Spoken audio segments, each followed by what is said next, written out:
Now we shall resume to session 4. Refocus and rejuvenation. So we shall invite the moderator for the session.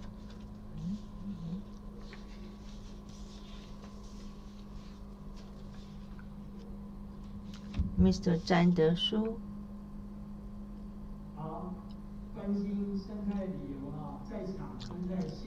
Good afternoon, all friends who care about ecotourism, whether you are physically here or online. I welcome all of you to this session. We talk about refocus and rejuvenation. We have 3 presentations. The first one is ecotourism in remote villages. The second presentation is about forestry, railroad, and ecotourism.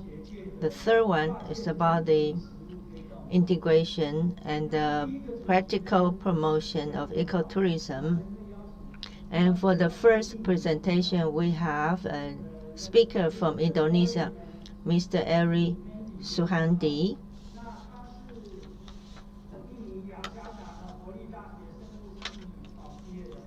He has a degree in biology from Jakarta University. Currently, he is the chair of the Indonesia Ecotourism Network, also the vice chair of Asian Ecotourism Network, and he is widely recognized as an expert in nature and ecotourism. He has a very long list of accomplishments. And so people call him ecotourism enthusiast. He is also involved in developing ecotourism and project management, on-site surveillance and evaluation. And he is also a referee for the National Geographic magazine and the World Travel Organization in evaluating the price. Taiwan is in a very unique location, and in Taiwan, ever since the 1999 big earthquake, and that was of devastating damage to these mountain areas. And so people have been talking about whether or not to fix the cross-island highway, and the government decided to promote ecotourism rather than fixing the highway across the island. So that has helped the emergence of ecotourism in Taiwan. So now we shall listen to the presentation by Ari Suhandi. Suhandi 先生。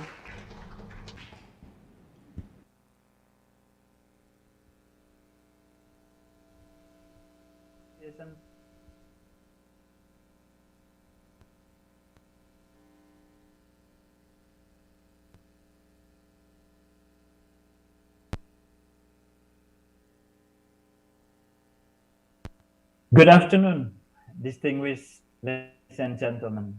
Thank you very much. First of all, thank you very much to Taiwan Ecotourism Association for invitation for me to speak in the prestigious conference. I'm really honored to be here. Ladies and gentlemen, government representative, academia, ecotourism, and all participants. My name is Ari Suhandi. I'm Vice Chair Asia Ecotourism Network, as well as the Director of Indonesian Ecotourism Network.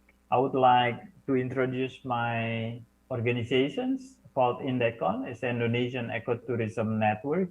We are established in 1995 as a non-profit organization dedication to the practices of sustainable use of natural and cultural resources through ecotourism. In this map, you can see within 26 years, our footprint almost in all over Indonesia, at least in the 5 big islands of Indonesia, we've been exist. This is our achievement. Last achievement internationally as a finalist 2016 on Tourism for Tomorrow Award as a people category. So Indonesia is a very rich, I believe you all know that we are a huge country, consists of 17,500 more islands, and we are rich. That's why they call it a mega diversity on the terrestrials. We are rich on the endemism, but in the same time, it's actually we are also huge threats for this loss of species. So as if there is a huge number of biodiversity for sure, and endemism is for sure as an asset for tourism. In marine, we are also linked with the other countries called as the Golden Triangle for coral reef, and we are very rich about the coral reef, and the abundance of coral reef is not only contribute to biodiversity, but also science, economic development in Indonesia, and also contribute for the world. In terms of people, Indonesia has more than 30 ethnic groups and consists of more than 1,300 tribes. This is based on our census in 2010, and more than 700 different languages or dialects. So this is actually a huge potential in terms of tourism. But on the other hand, for sure, we also struggling how to conserve the cultures. In Papua only, for instance, Papua is a lot of, almost all the islands is consists of the indigenous people. We have 255 tribes in Papua only. And still, there are a lot of indigenous people who live in the remote area. It's not been developed yet. The challenge in the development of indigenous people for tourism is especially one, first is a high cost of cultural preservation. Second is poor documentations on culture and tradition. Decreasing interest of the younger generation on cultural preservation. This is something need to be considered. In terms of tourism, for sure, the biggest challenge, tourism for them is new. Human resource weak on tourism services for them is something totally new. The poor packaging of the tourism product, the poor management for sure, and the distribution of benefit and managing negative impact of tourism is still very poor. So this is something that that's why Indecon is very interested to help the local people in the remote area, because in the global network right now is the people, it's easy to get an information how to get there, but it's less information how to behave, how to minimize impact on traveling in the indigenous people. This is something that needs to be balanced actually. So that's why Indecon is in 2013 until 2019. It's almost 6 years. We divided 2 phases. The first 3 years, 1 phase, and then the other 3 years is for the second phase. It's continuing for the first phase. And the project is actually to develop the ecotourism corridor between the 2 major destination, the Komodo National Park and the Kalimutu National Park at the middle of the Flores Island. Flores is the one of the national priority for tourism development, has rich biodiversity and important geological and historical element. And the Wairabo is one of that. The Wairabo actually the only one living cultures of Manggarean people. For my first visit is 2006, and it's actually by invitations of the local people, which is knowing us from our friends in Flores. And then when we came to the if you look the pictures on the right side, is now is a consists of the seven cone of the traditional houses. When the first I came, it's actually only 4 left, and a lot of leaking. And since that, I'm trying hard. We are trying very hard, looking some fun to working and to help them.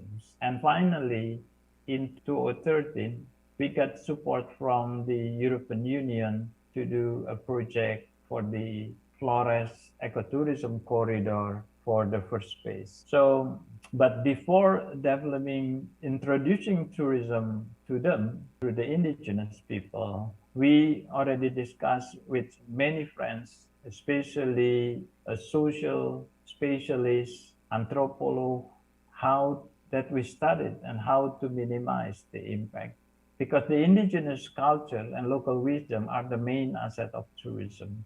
The development of tourism in indigenous people need to be very carefully done, because if it's not in the plan, managed carefully, tourism can be also create a negative impact for their cultures. The second that need to be considered is about the value of traditional knowledge. The story of historical, the village, the local wisdom are important to be part of preservation. And on the other hand, it actually can be used being as a high value for interpretation in tourism. Some traditional knowledge that has been preserved for generations, it can be a practice with a tourist become the most valuable experience for tourists. Tourism can be as a tool to help the preservation of cultures by documenting or rewriting the traditional knowledge and sharing it through the activities that will increase the experience and awareness of the people involved. In this picture, for instance, is actually the local people of Wairabo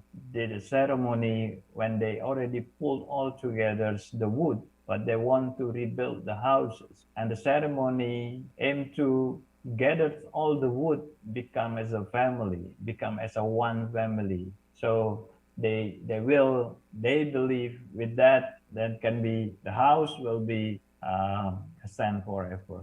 So our approach to help the development of tourism and to achieve the process to get the better achievements is we have 5 pillars. One is the village tourism planning, product development, institutional development, capacity building, and marketing.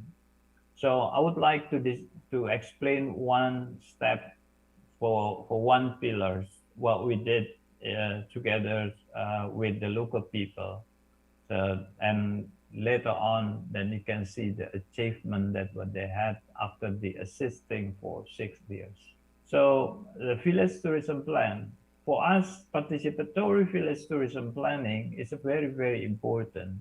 What we're talking about is talking about the space, delineation of the area to be used for tourism, talking about the visitors management, including the standard operation procedures and code of ethics. Dissemination at the district level is also important, knowing how that the local governments can help later on after we phasing out. So we plan everything since the beginning. All the planning is include accessibility, how the condition of the access to the attractions, amenities, what the facilities are provided, attraction, existing conditions of the attraction, what need to be improved, what services are provided, and human resources needed. Visitor activities, this is also important. What is activities do we want to offer? Local community product, what they have, what local product do we sell? This is something that needs to be think about. A marketing and a branding and how do we sell our product, it's also a question that we need to raise before we start it. Management, this is a very important. The biggest, we put it more concentration actually in management. Who and how do we manage? And this is a very important that I want to share with you. The village tourism plan is a very important. The survey, for us is planning is a decision-making activity together with the community. And we try to help them whatever they have a time at night time, like you see in the pictures, or because during the day they're always going to their garden, to their doing their agricultures for their coffee plantations. But the challenge for us in that during that time is actually the variable is consists only the old people. Most of the young is going out already from that area, and the childrens, so old and the childrens who living in the village. So this is also a challenge during assistance of the local people. This is a drawing that draw actually basically made by the local people, and then we only trying to make it better after that, back and forth. It's not one-time meeting. This is a series of meeting. It's a bit complicated. Took us, I think, all the planning is around 6 months, and to knowing better about the area, to knowing better about their cultures, to knowing better about which area not allowed to be visited by the do and don'ts for the visitors. So if you look on the right side, the delineation is important. On the right side is the red one is what we call the zone one. This is very important. So there is no single building later on that can be built on that area, not following the principle of their own cultures. I mean, like new houses, different. But on the right side, you see there is before the garden, they have a house of the gardens, but in the same time, they are also living there. But it's a different type. It's already a normal house, even though it's a wooden house for sure, because this is in the area of height. The Wairabo itself is 1,200 above sea level. So the zoning aspect is a very important aspect, identification based on custom and do and done for the visitors. We also identifying all the situations during the process of our assistance to the local people, coaching. We also actually in collaboration together with our friends, our network, the Rumah Asu Foundations, and they are focusing help us on the bringing back the traditional houses by we made up together the auction system in Jakarta, in our capital city, and we got supported from Indonesian rich people and to start rebuild another 3, and then also helping the roofing for another 4, which is already still stand. So there is a Baru Niang, they call it Niang Gendang on the middle is actually the biggest one, and consists of 8 families live there, and the rest is Niang, they call Niang Gena Pirung, Niang Gena Maro, Jintam, Gena Nodrom, Gena Jekong, and Gena Mondok is consists of 6 families. So the house itself is divided by 5 areas. They call Tenda, Lobo, Lentad, Lemparai, and Hengkang. They have a very different system. It's a very interesting to learn about. And the accessibility, you can reach Wairabo by walking to the forest, like in the middle pictures, is 2.5 hours, depending on your physics. It's about 2.5 to 3 hours climb up, trekking up from 350 above sea level to 1,200 above sea level. Before you climb, we put it what we call a message from local house. That's what we call the code of ethics for tourists. So every tourist, it should be read it first before they're going up. and how to behave, and how then later on we have another message from local house before you entering the village. So this is the code of ethics just for during your trekking in the forest. So the purpose of making a code of ethics should be carried out in a participatory manner. Study of local regulation, whether written or unwritten, or conservation rules, prepare a draft code of ethics with the management, and then consulting with the stakeholder, especially traditional leaders, consideration the actors, and so on. Dissemination it to the tourist actors, travel agents, guide, and porter as well. So this is one is our job to bridging them with the all stakeholders surrounding them as well as in the city. So a capacity building program. The capacity building program took us years and years. This is ongoing. Our approach is not sequentially, but it's more parallelly. It depend on the situations. Need assessment, training, and then coaching. After training, we're always doing a coaching. So this is a series on and on, back again, and actually they are very good people, and good listeners actually. And if you look on the left side, it's talking about how they manage the finance, how to manage the culinary, craft, and coffee, as well as the how to cook. Yeah, it's services. This is we teach them to how to cook using everything what they have. It's actually based on the natural resources they have to make a good drink, to make good food. So they don't need actually to buy more from down from the market. So the strengthening the community participation. This is something not easy, to be frank. It's the strengthening the community participation, the value chains of the local product. It's in part of our strategy to build the local economy. This is our approach. If you're talking about the third, not the other approach is a product development.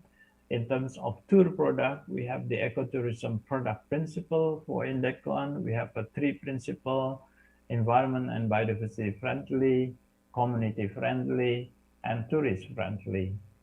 Based on that, this is something that I want to share with you all, that actually to develop tourism in the village level, we use this approach. We use tourism as a magnet for other sector to be involved. So the craft product, actually the process of craft product itself is become a tour product. And then the tangible product can be sold to tourists as well. So it's a tourism product itself. We have a homestay system, guide, souvenir, porter, yeah. And the agriculture-based product, this is also what we're looking for. They have a very rich with coffee. They have also cinnamon and the other things that is unique that you can offer and use it for the culinary. So this is the all list of attraction that we have surrounding the village, and then we also help them how to bring the creating a new products based on what they have on the top, yeah. list of potential tourist attraction in the village, then identifying the important attributes of this attraction. What I mean attributes is how important they are. This scale, the attribute is a scale of the attractions. Like a Komodo. Komodo is the only one in the world, so that means that's a high value. So the scale of the value of the attractions, like the House of the Water, the living monument, the living traditions, is a very high value. So this is a tourism product that we create together with the community. One is a tourism product should be packaged and increase the value of local resources. The increase of value of locality, it will be increase the community awareness and pride. Before we came, all the people mostly is shy, and this is something that you need to very slowly teaching them and how to talk. This is a soft skill approach is involved in this case. So very our staff is living there, and then how to giving a very slowly teach them on how to talk, how handling the complaint, how to do the services. Yeah. So the activity of tourists itself, you can live in, learning about the community cultures, heritage, architectural, learning about the traditional coffee processing, traditional weaving, traditional music and dance, sharing stories with the local community. Those kind of we offer to tourists during their stay. Mostly tourists still stay for one night, 2 days, one night, or two maximum 2 nights. This is a journey, a cup of coffee we call, so that you as a guest can pick up a coffee together with the local community, and they can explain with you about how they treated the sifat one, the luwak coffee. And sifat is actually the holy animal for them. So that's why we call even the holy luwak coffee. So means the coffee, the collecting all the dung from the ground, and then they dry it, and then they sell it separately. Is the price is higher than the normal one. We also in Econ help to develop the table book based on the planning, and then we written the book, very simple, informative. The table book is helping bridging the local community and the guests, especially for the Western guests. Because when we started, some of them, for sure, it's only very limited to speak English. But now I can say there are a lot of young couples of Wairebo who went from Bali, and they coming back again to their village, and then they become working to help their brothers and sisters in tourism industries. So on the right side, if you look, this is during the ceremony. We really love it when the tourist as well is giving respect with the local by using a dressing of the Indonesian way. The management, this is what's the most important actually. The tourism management, we're talking about the standard of operation, welcome guests, look after the guests, tourist services, etc. The rules of duties, who does what and when, code of ethics of visitor, I just mentioned before, financial administration, distribution of benefit, and how to manage the benefit for tourism. We agree on with the community to do, one is managing the nature conservation, the culture preservation, as well as education and health. That's the most, if in that time we agree that tourism can achieve what we expect. So this is the way how we manage. So distribution of benefits as much as possible. The local leaders, the adat, the customs. They conduct the guest reception with a traditional ceremony we call a wailu'u. Because if you enter the village, you cannot do any activity yet before you get blessed from the leaders. And the leaders, after you bless, it just took you about 5 minutes. And then after that, you are become a family for them. So you can entering all the houses there. You can talking with the people. But for the guests, we have our own one houses, one traditional houses set up, become the guest house for visitors. So the leader is also ensured that the LPBW, it's LPBW stand for Lembaga Pelestari Budaya Wairebo, Wairebo Cultural Preservations Institute, which is actually the name that we give it for people. Is not the name of managing a tourism, but managing the preservation of the cultures. Because we believe in that time that Wairebo have a very unique attraction. It's a good area. It's combination between the natures and cultures and active. So then we expect to give the name for people to remember that actually who give you a good economy is your own cultures. So tourism, for we teach them how to use tourism as a tools for them to manage their own resources. So daily, the woman group consists of 45 people. We divided by 5 groups and using the rotation system. Each group has coordinators and each group work for to provide meals for the guests and clean and the guest house and clean the guest house, kitchen, toilet, and sanitations. The family of each group is allowed to sell their local product during their turns. And during high season, one group can possibly work 2 days within a week.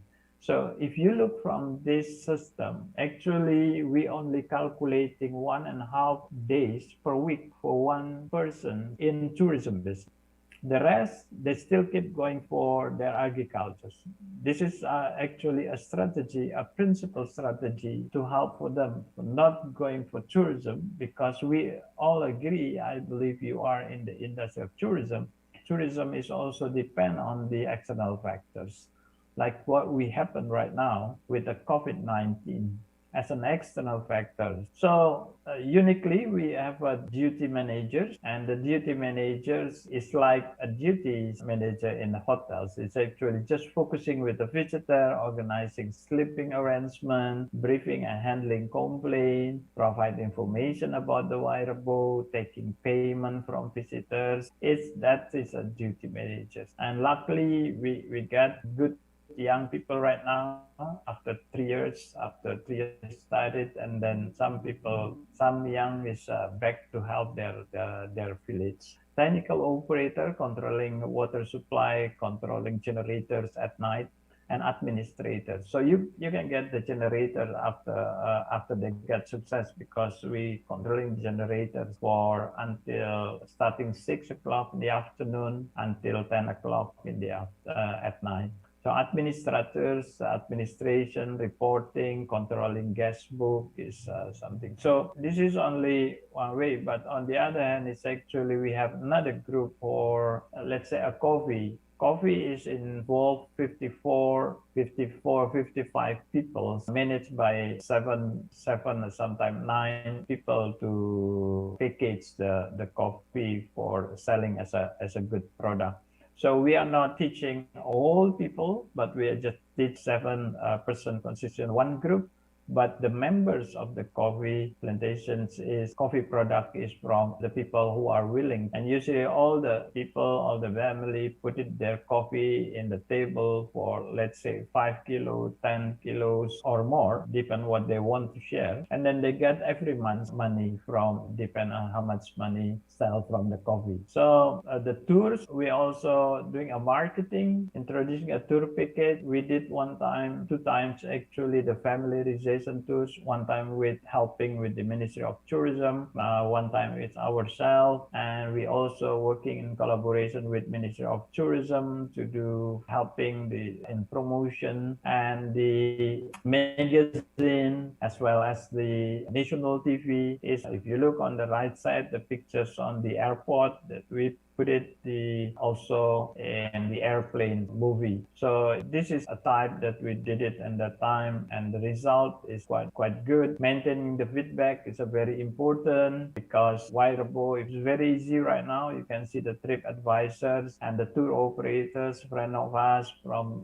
Netherlands, for instance, who coming in. This is the one in another village that we help, but it's actually from that they are also going to the Wairabo. So it's controlling the feedback is important. The achievement is actually in 2012, Wairabo is already recognized by UNESCO, and then in 2018 as a winner for Indonesian Sustainable Tourism Award for Cultural Preservation category. And this is really happy for the local people they receive. And today is actually Wairabo, and with another two villages from Indonesia, they are representing Indonesia with UNWTA contest for the Global Village Tourism Competition. This is the number of visitors. The number of visitors is growing up until 2019, and for sure 2020 since 16 March until September 2021. Wairabo closed for visitor because during the pandemic COVID, and they just started open in October 2021. We don't have the number yet, but during the difficult time, yes, they don't get any money from tourism, but they still have a very good number of income from the coffee, because during our assistance, we also in collaboration with one specialty of coffee production, and then we increased double the price of the coffee of Wairabo. So they still keep in touch with us, and they still reported that they are still in a good shape during the pandemic, and almost all the people is already vaccinated right now, and they are ready to receive for a new visitor. So this is the money that they manage. 2.6 billion rupiahs is a huge money for one small village, which is actually none they got it since before we assisted. And the 600 millions only is from the various community products. So that is the number of 2018, while in 2019 actually they got a little bit more visitors. It's about 100 more visitors. I can say it's 7,810 tourists coming in, and this is a proportional the distribution of money, what they have, then you see the profit is quite high. But the good thing, they do have the education fund. They do also have the contribution for conservation and contribution for cultural. All the main cultural, two main ceremony yearly is already covered by the money from the tourism. And the contributions to education fund right now to children is already went to, right now is still ongoing, went to the Yogyakarta in Central Java to do the undergraduate school. So this is achievement what they have, and I think from that actually we learn a lot. The distributions of benefit, the transparency, the management is a key for sustainability. During the pandemic, we learned that they are still okay because we are just using a small portion of time of the local people to manage the tourism. And not all the people involved, but some of them and all the family still manage their own agriculture as the main income too. So those combined two between the agriculture and tourism is a quite perfect sense for Wairabo. And women also get stronger. And our project for Wairabo only is about 84% women working in this tourism project. Thank you very much. Thank you for your attention. Hope my contributions is good. Again, thank you very much. Terima kasih.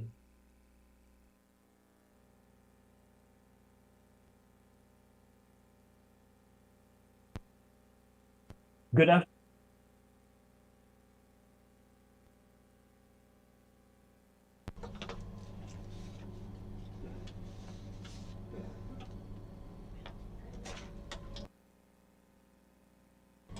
麦克风没有声音哦。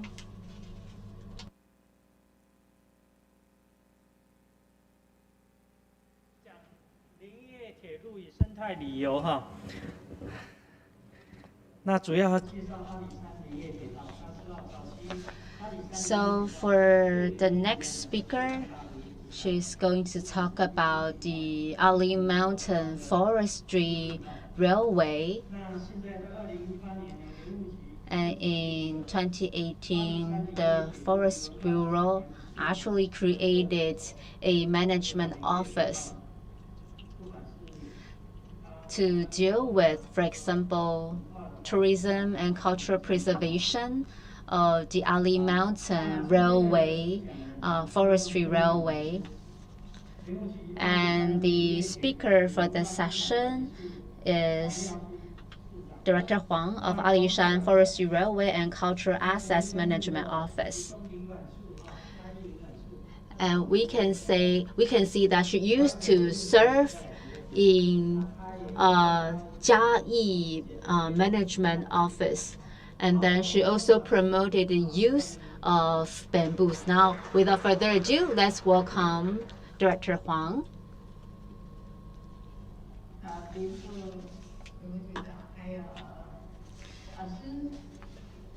Deputy General Director Ling, ladies and gentlemen, your experts in ecotourism, and really I'm the only non-expert here. So here I would like to talk to you about forest railway tourism. And then if we want to talk about railway-centered ecotourism, I think the Alishan Forestry Railway is the best example here. So I can take off my mask. Oh, that's good news. So after the establishment of the Alishan Forestry Railway and Cultural Asset Management Office, we need to think about what to conserve and what to promote. But actually the first thing is that we need to know more about ourselves first. Well, you know that the railway was open for traffic for operation in 1992, and it's actually a very charming railway in Taiwan. It was a very important tool to carry the mountain woods to other parts of Taiwan. So when our management office was established, the main purpose was to preserve the environment.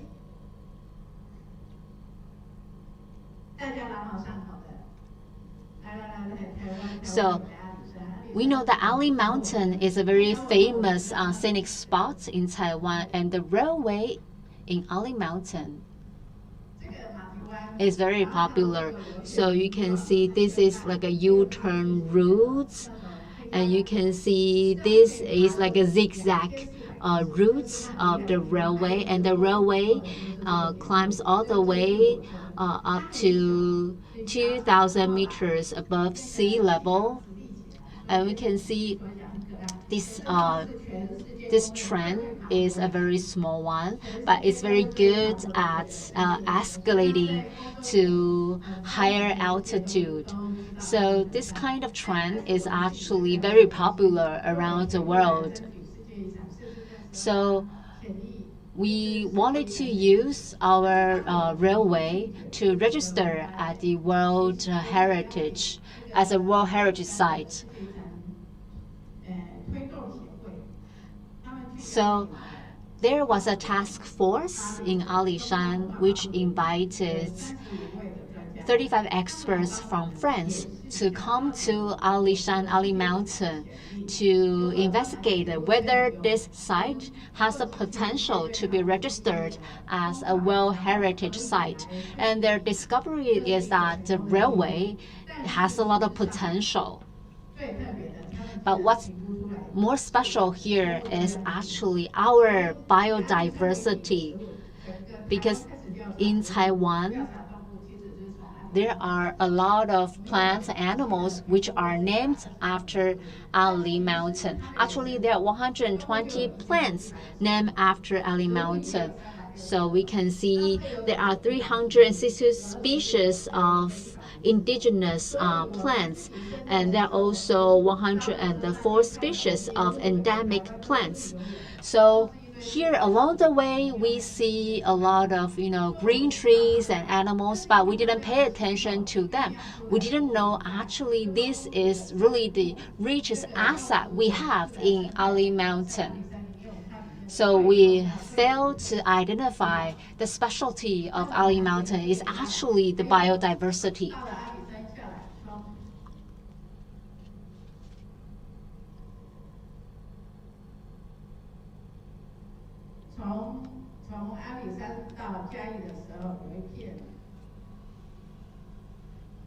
So you can see from Ali Mountain to Jiayi City, actually there is a wood processing plant area.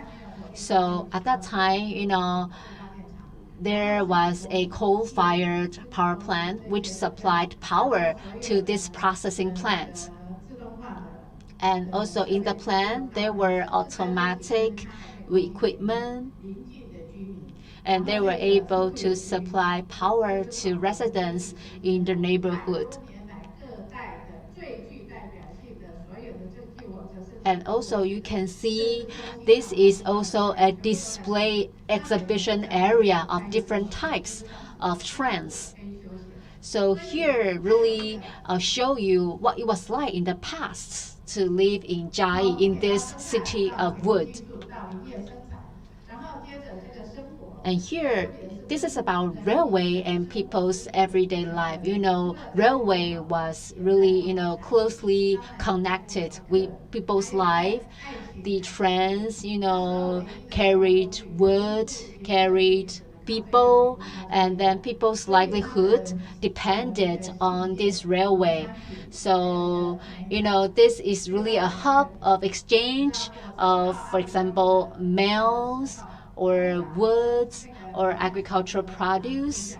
And also, the train also carried coal, and then people would pick up the scattered coal on the ground and then took it back for burning, for heating purposes. And we know that the mountain is actually very poetic.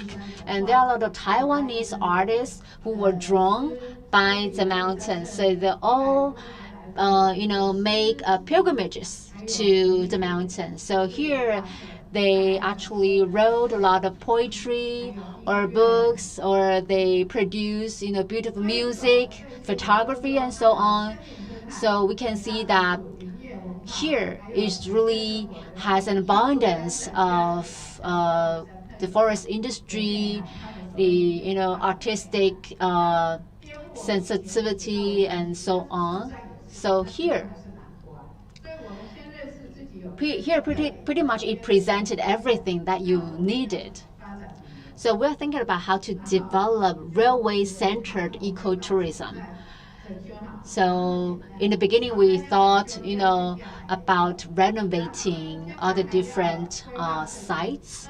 So that means we need to do research, we needed to do planning, and then we need to do renovation. So in the future, the Zhushan station will look like this. This is really pretty. And also, we're going to renovate this garage near Fenqi Lake. And then also there is a station which was very old and broken, but now it's going to be totally renovated. But of course, safety first. So we have to make sure that we renovate all the tracks, and also we have to provide a lot of maintenance work to all the trains, so that we can make sure that we can have very safe transportation. And then we have the support of the new station and new facilities. Then we can start to focus on, for example, training of the local community. So we have to provide empowerment programs to the community. Really, this is a very difficult task because we need to train people, and many times, there were only senior people in the local community, and they don't want to come out, they don't want to communicate with you because they were very shy. And in the end, we decided to talk to young people first. And then these young people would encourage the local senior people. They accompany their grandma and grandpa to reflect on what they did, what they ate in the past. So in the end, gradually, the senior people were more open to the idea. And then, in the beginning, there was a conflict between the local community and the Forest Bureau. However, we use ecotourism, as a tool to communicate with them. So in the end, they were willing to, for example, demolish illegal buildings and accepted the coaching from the local government. So Luman is a community that people have successfully coached. So think about this, this is a very interesting, like a map, or telling you, what's good to eat, what are the fun things to do in Luman community. For example, they tell you about there is a grocery store owned by a midwife. And the midwife actually, help deliver more than 6,000 babies. So this is a great story to tell. And then you can see this is a very beautiful community called Shizhi. Over there, what we do is have the children led by teacher and the principals. But altogether, there are only 21 persons, and they are there to understand the natural resources, the species, animals, and the plants, and they were able to develop a specialty meal, specialty menus for themselves. And then for the gentlemen, they are there to clean up, and the women was also devoted in other tasks. And we had visitors from India tourism bureaus to do the work. And we had our train driven to this road, to this location. And it took our 2 years to market the community. And in the beginning, the community residents were not sure about how many people would be coming. And so there was no way to anticipate how many people come. And so I asked them to make a decision. Do you want to generate revenue, or do you want to stay quiet and live a very quiet life? And they say, we have a very high index of happiness, and this is a quiet town next to the railway. And so the entire village is like permanently air-conditioned place, because the temperature is very mild, very comfortable. And eventually, young people come back to engage in all kinds of new business and develop a meaningful livelihood. This one is a coffee shop, and there's 3 siblings. They come back. And each one develop its own business, like a tea-bagged eggs, hard-boiled eggs, and in very thick tea, or local ingredients, a jelly, or they wrap this vegetable. It looks like a cabbage patch doll, and in order to preserve the moisture. And so they are back. And we are very happy to see them back. But now the next task is how to sustain this activity, how to sustain this momentum. So this young person, his girlfriend is in Taipei. We wonder if he's going to break up with the girlfriend.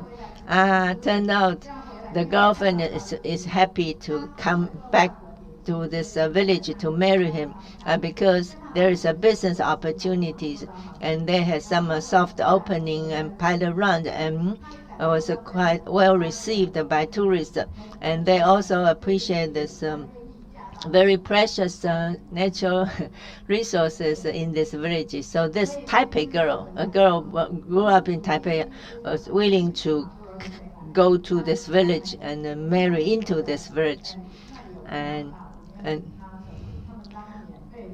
and we also invited some volunteers to construct a tourist information center, and they also volunteered to do some work to guide the tourists around. And because we were going to offer concession businesses to companies, so we feel very happy that they are able to carry out such tasks. So we could pay them for doing such job. So nowadays I'm very excited to go visit here because the place is filled with vibe, young vibe. And Lumen we did this for 2 years, 3 years, and we are going to do the next station. That will be Liyuanliao. So if all the stations, villages next to the train stations, we will be able to connect into a long corridor for such ecotourism. And we also talked to a Dabang tribe to understand what kind of a manpower they could offer, and what kind of resources they have, and what kind of cultural heritages they would like to share, to promote to tourists. And we have fire bugs, and we have samba there, tens of thousands of them. In a particular season, they will accumulate in the valleys. So we put together all these different resources.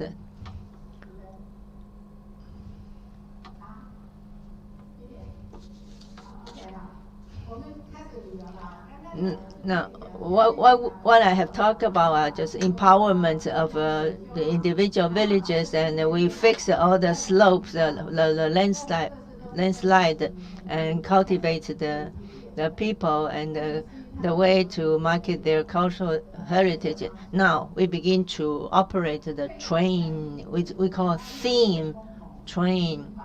Especially in the springtime, there's cherry blossoms means along the Alisan tracks. This is a famous picture. This is like this is a world-renowned things. So if we opened up this train for registration, it's going to be filled right away. And we have another offering, that is we invited the writers who wrote about the Alisan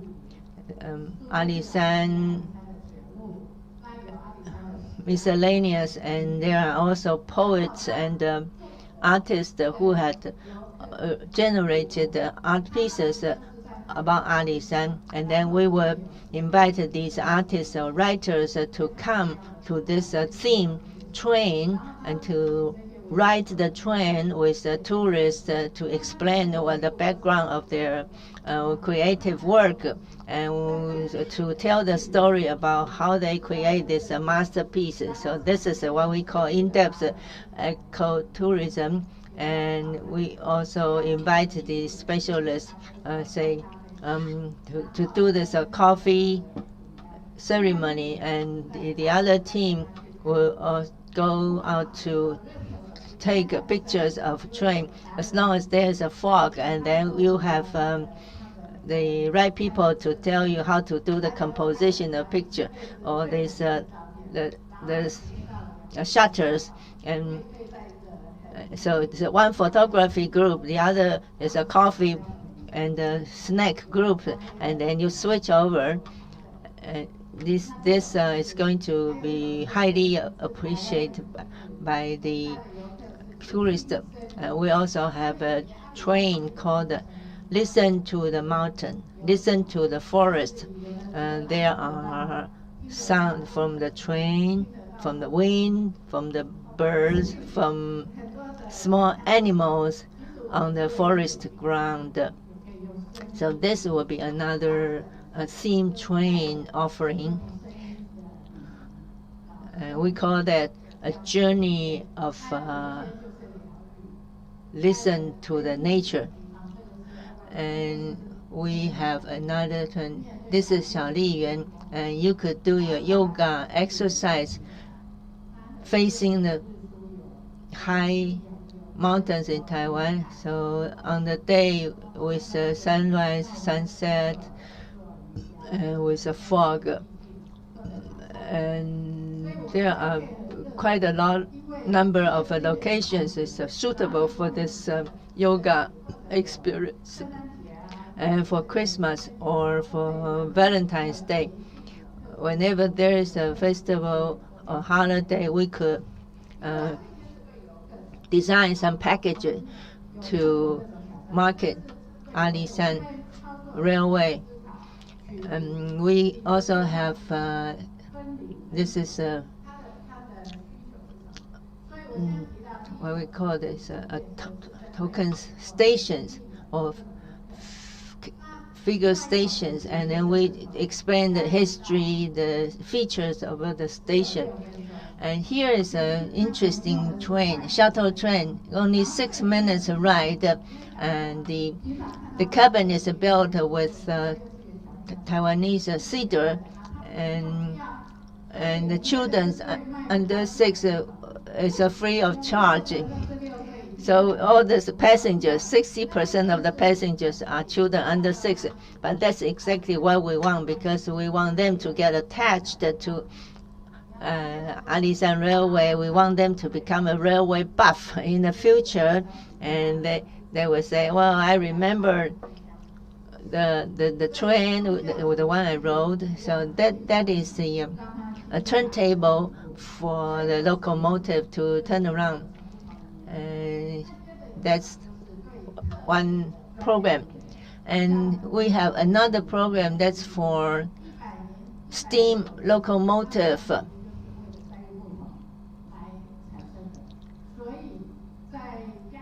Historic,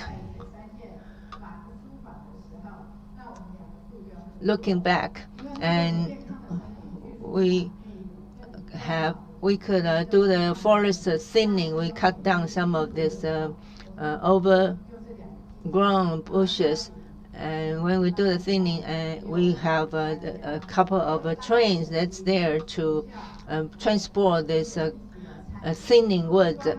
And we will invite local residents and people who work on the histories or the railway buffs. And in Taiwan, there are 30 groups about railways, and 30 of such groups they are going to promote Alishan Railway to become listed in this UNESCO World Heritage Registry. And so this SL is a Shai vertical steam locomotive, and we have done this to show you the 100-year history of the railway and the forestry activity. And then 2009 we have Shai. There was a F-Fashion travel group. They are railway enthusiasts. They came here. They are very familiar with all the features of the railway tracks. And we have on the left-hand side, it's a 30-year anniversary of this railway specialty magazine, and they invite us to get this train, the one station in this Jiayi station. they asked us to get this. And we said, well, it's quite expensive. It costs a lot. They said, no problem. So we were able to get this train up the mountains and for people to take photographs. And it was fully booked the moment it opened for registration. And there was a special occasion for the two trains to get together, and but you can take photograph. And the price tag was like $120. But just for one day, people go to photograph. And so Japanese railway magazines, editors and photographers, they right away, they book the airline to come to Taiwan, to Alishan, and take care of their own home accommodation. But the day for the event, there was a big rain, but and they want the umbrella, but in 3 seconds they just put together. They just dropped their umbrella because they want this good composition of the pictures. So for the entire day, they just allow this camera to shoot and shoot and shoot repeatedly. They say this is a quite unique opportunity. We don't care if this camera is ruined by the rain today. So they are willing to buy another camera.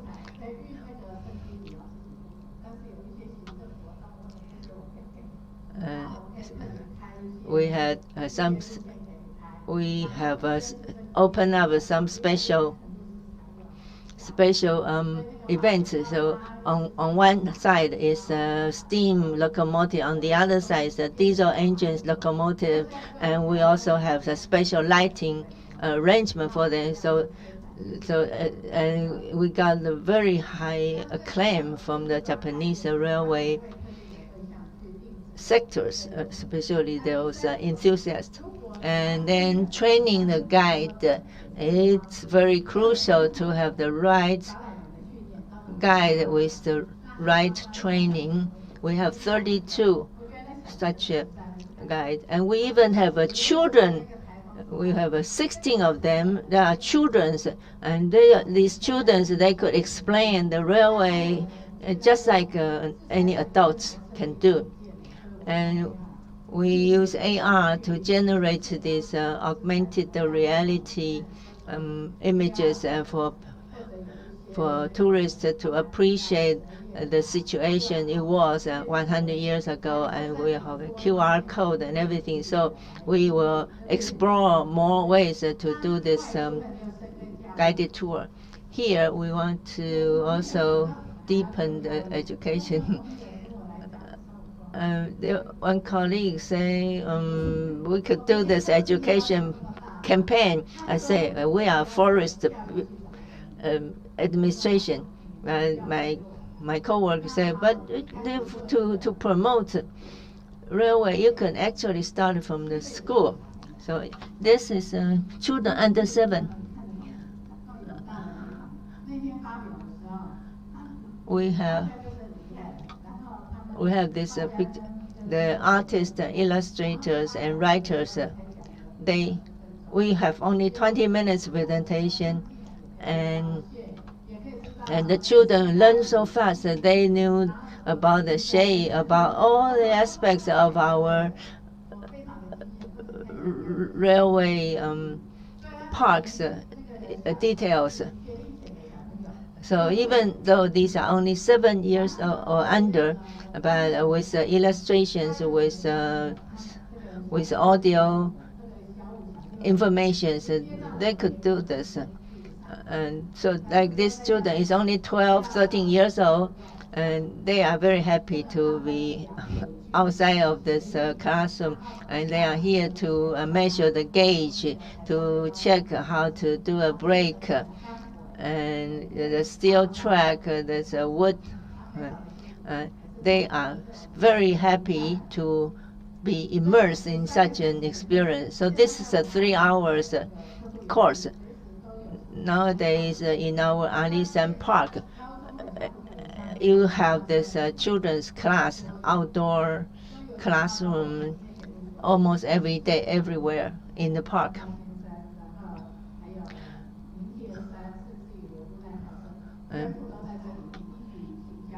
We have all this information related to our sub-parks in here. And we have special programs for 5th or 6th graders, and we selected 10 schools to come to enjoy our programs. So the school principal would also be there. So we select these 10 schools, and then we train the teachers, and they will be able to offer the course in 1 week's time. So for biology teacher, mathematics teacher, arithmetic teachers, Chinese teachers, all of them have 1 week's courses. For example, when you talk about this radius of a circle, and when you talk about how to do the gauge, and they talk about this engineering aspect of the railway, and eventually when they draw the pictures about this railway, and they say we found this Alisan Railway to be something romantic, so children can draw a picture that captures the imagination of adults. And they use recyclable materials to put together a toy locomotive. So they do this, and then put a motor inside to have a race. There's also other like tabletop games and illustrations or cartoons. And this year we have the animation clips.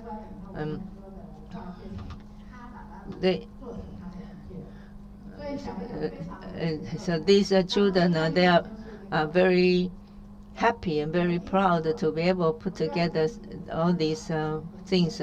And what about international collaboration? We have 5 groups.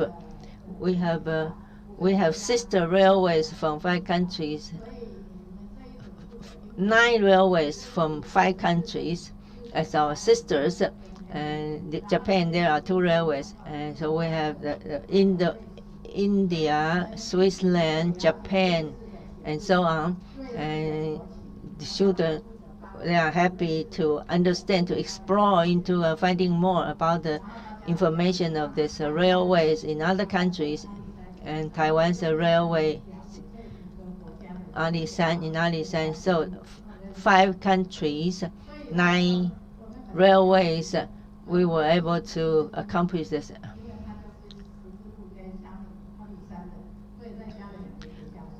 And we have all together 10 plus 2 schools, primary schools.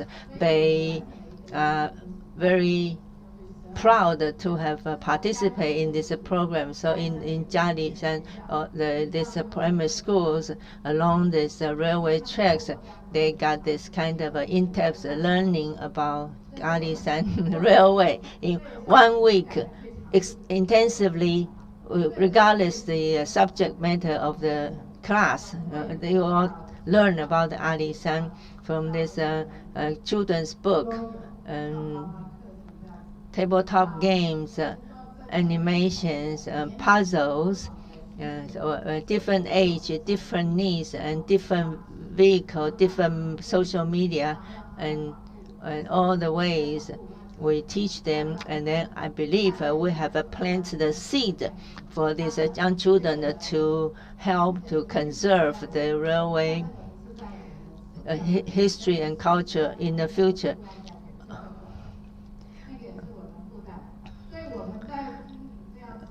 So for this kind of a program helping us to extend this Alishan Railway beyond the 100-year, and the ecology, the railway technology, the change, the evolution of the forest 100 years from this industry, from the wood production to railway to nowadays ecotourism. Back then, when 10% of the population in the Chiayi city were devoted in the wood-related industry, so we actually were crucial or instrumental in the development of the Chiayi city, and we also invited all the people who were along the railway, the residents there, or the people who has ever visited the Alishan Railway as a tourist. So all together, we have been able to cultivate what we call the forestry culture. So in 2019, the Minister of Culture actually gave us an award as the country's most important cultural site, because the ministry said that we were able to present different activities and characteristics of the forestry development in Taiwan, and also because of the shade style steam locomotive. This is a very special technology in Taiwan. And also the Alishan Forestry Railway is able to connect the uses of the land along the way. It also connects with the local cultures, and by doing so, by reflecting on ourselves, we realize the most important thing is the cultural asset that we have, and we're able to identify business opportunities from within. And then we, as in our pilot programs, we have to feel the fun of it so that we can roll out these programs to the external tourists. And then we can cater to different target groups. Some people prefer to see the beautiful scenery. Some people like to go to the mountain for relaxation. And there are also, for example, younger children, or we can design family trips, or we can design specific trips to university students, or we can have programs catering to the needs of cultural experts.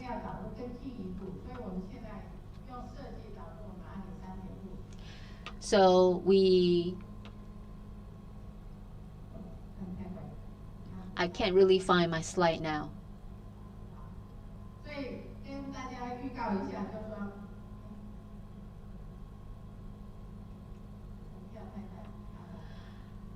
Okay, I can't find my slide, but maybe somebody can help me.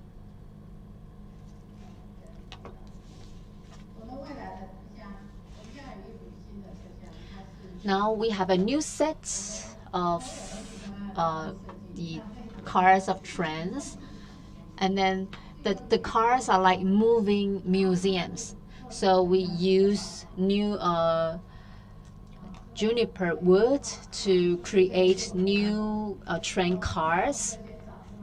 So this is our logo. So here, this logo represents the mountain, the clouds, and the scenery. So you can see this is the shape of the train car. And some people say this part looks like a bird, or looks like the summit of the Ali Mountain. And here on the bottom, it looks like two hands, holding together. So this is our new logo. So you can see that we use our special juniper wood from Taiwan to create the cars. So you are sitting inside the train, and when the train moves, you see different sights. It's just like, viewing beautiful photograph in the museum. And you can see these are unique birds to the Ali Mountain. And then we took inspiration from the birds to design the interior and exterior of the train.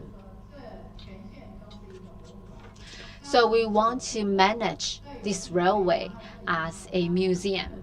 So we will focus on different train stations and then design specific attraction appealing points.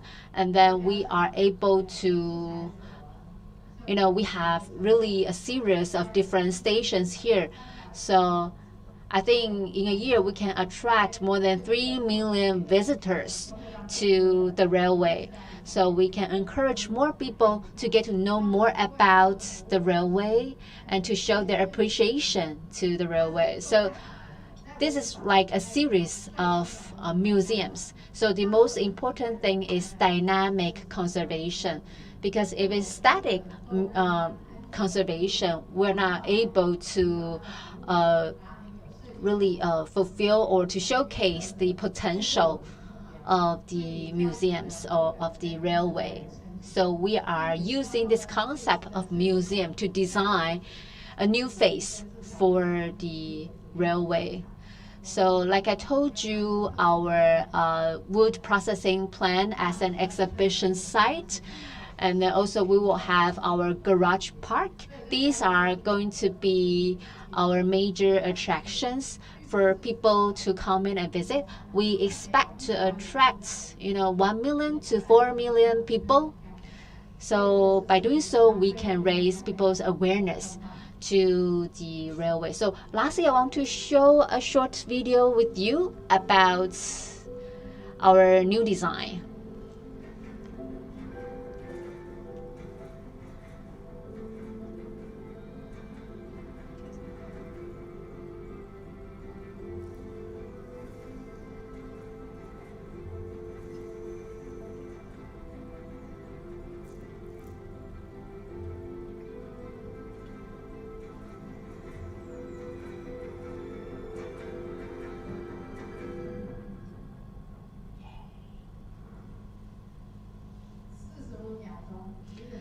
It's 45 seconds. So actually it carries a lot of meanings. So you can see there are an abundance of plants, bamboos, and then different types of trees, and also there are also different tea leaves, tea trees, and then you see animals like firebugs, and then endemic fish in the Ali Mountain.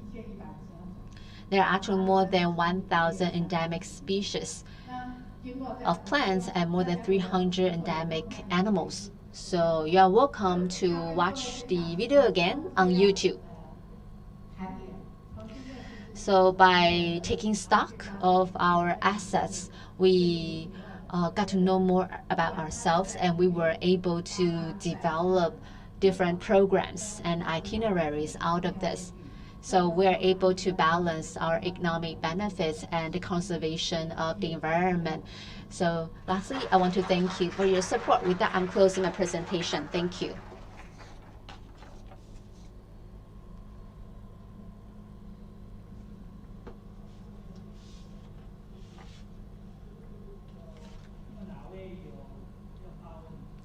So do you have any questions? Are there any questions from the floor?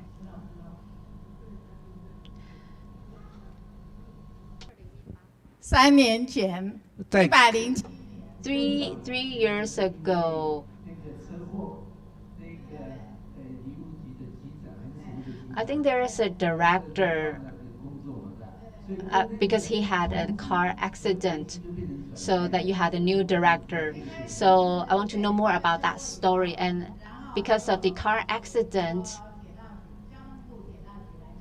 so the Thai Railway Bureau became the successor of this program.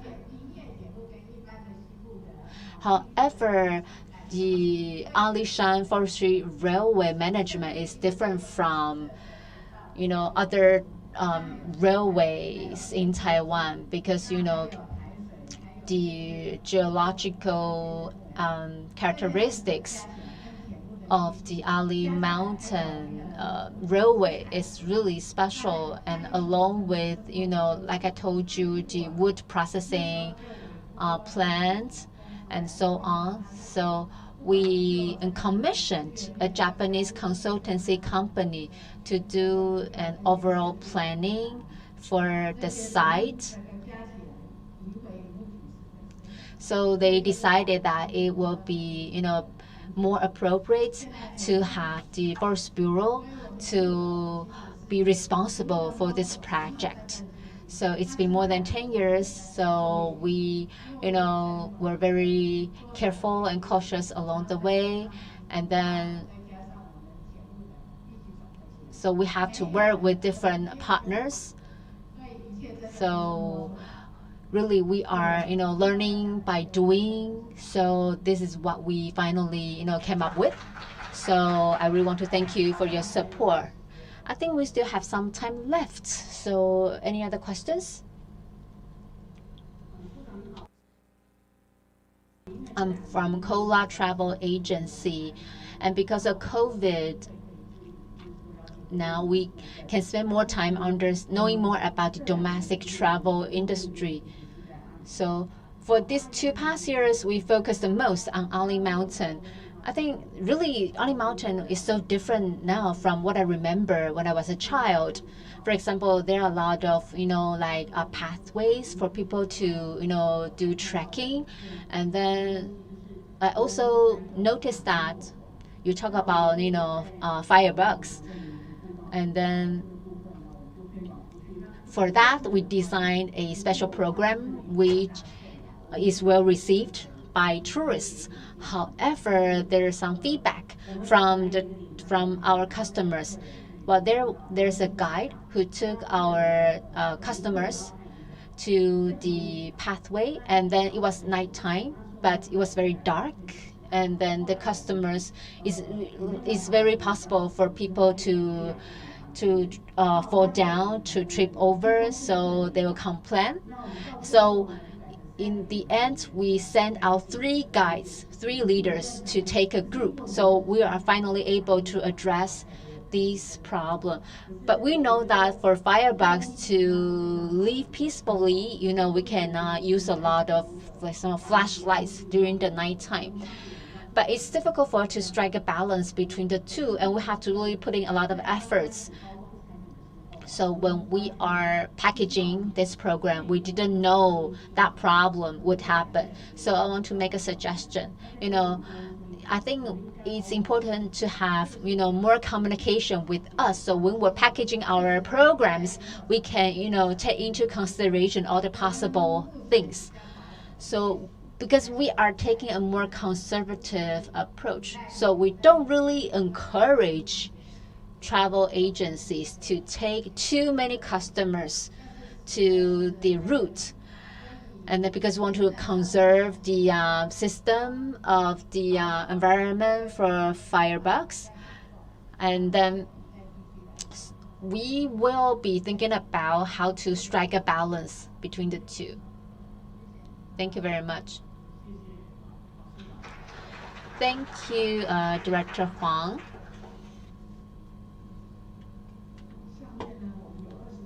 We're going to take a 20 minutes break.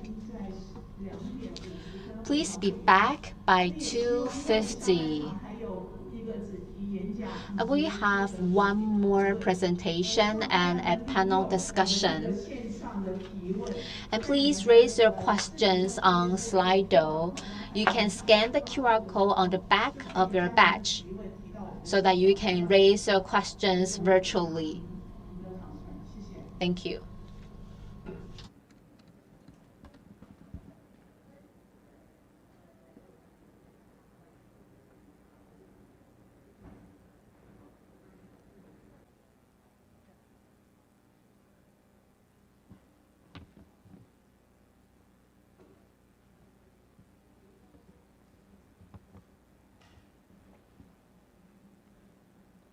我们再度恭请台湾 Let's welcome the Standing Supervisor of Taiwan Ecotourism Association, Mr. John, to come back and moderate the session.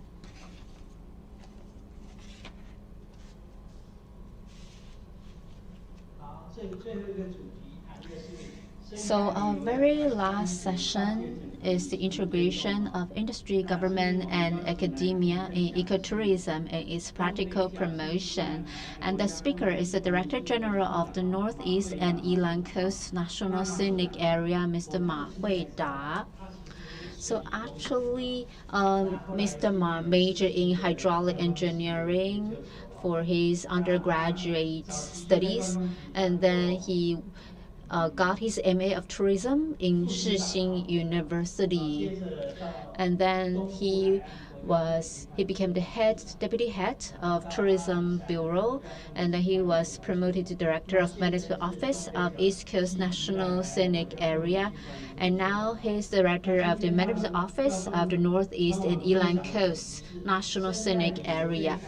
And his topic today is the impact of ecotourism on Taiwan's tourism development. Let's welcome Mr. Ma. Thank you.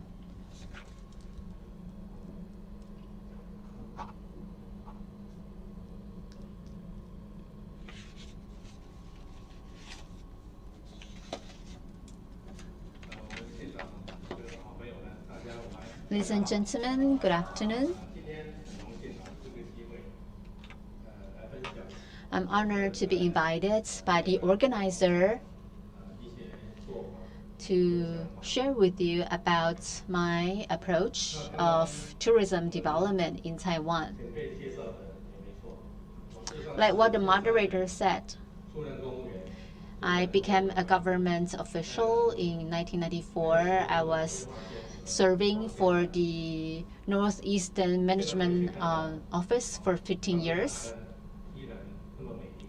So now the northeast coastal line in Taiwan is still very beautiful, and then I was relocated to different management office in Taiwan, and then now I'm back to the first management office that I worked for.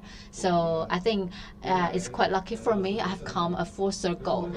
And then this is the outline of my presentation. I think that all of you here are experts in ecotourism. You know it very well. And then so I want to change the content of my presentation. I want to let you know about how ecotourism's principle and philosophy can be embedded in a larger picture of the promotion of national tourism. So first of all, I would like to talk about the establishment of national scenic areas.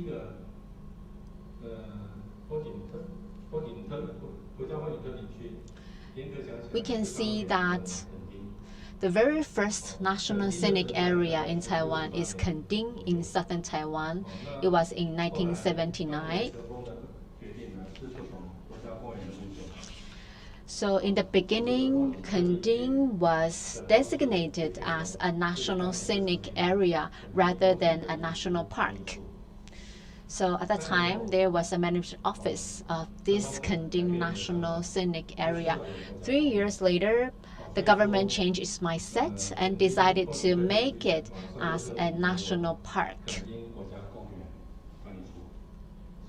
So the management office was also renamed.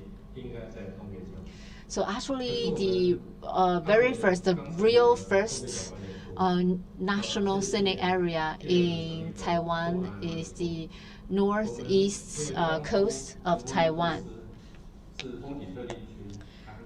So when we develop the national scenic areas, we use the same approach as we develop a national park. So in our national scenic area, there are police, there are on-site police. We can also request the assistance of the police station. For example, if there is any violation of the ecological environment, or if there's any illegal building, we can ask for the law enforcement agency to carry out relevant procedures. However, the on-site policemen were understaffed. We can see in the beginning, these on-site police were very young and active, but now they are approaching their retirement age. When any policeman is retired, and then the role will not be filled out by a new policeman. So that means that there is a shortage of human resources. So that means we have to make adjustments to accommodate that gap. So when we talk about the thinking models of tourism development, and then we have to first know more about the essence of tourism. So when I first served in the Northeast National Scenic Area, so I was a junior staff member. I had to do everything. And then afterwards, I started to serve in different management office. And then here, I have organized 8 different thinking models of tourism development. So we can think about the characteristics of our programs. And these 8 thinking models include gender, age, number of people, area, transportation, consumption level, purpose, and time. So when we think of time, we think of, for example, high season, peak seasons, sunrise, sunset, and so on. But now we have to make sure that, every scenic area needs to have time to rest. For example, Guishan Island, we had to make sure that during the off seasons, the island should have enough time to restore its ecological conditions. And for the government, we have to be careful when we design itineraries. I think it's important to, follow the natural trends, and then to respect the environment. If we want to organize a nighttime program, for example, in the northeast coast, we can organize some, night events. For example, 30 years ago, I tried to roll out a hot spring related policy. So every time, every day when I finish my work, so I could see this very beautiful scenery at the ocean. So when I reported to my new position in the Northeast Management Office, and then I was interviewed by the media to describe the beauty of the northeast coast of Taiwan. So I use a lot of descriptions for this coastline. I think the most beautiful time of a day is during the nighttime. You know that there is for example, an evening a music festival, which was organized in the coastal line as well. And then talking about gender, what gender should we focus on when promoting our programs?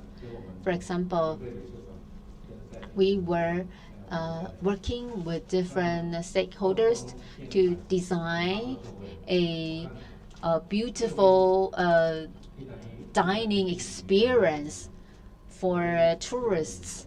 And then if we look at the gender proportions in the restaurants, I think you can see that men are always outnumbered by women. So I've been always wondering, where have all the men gone?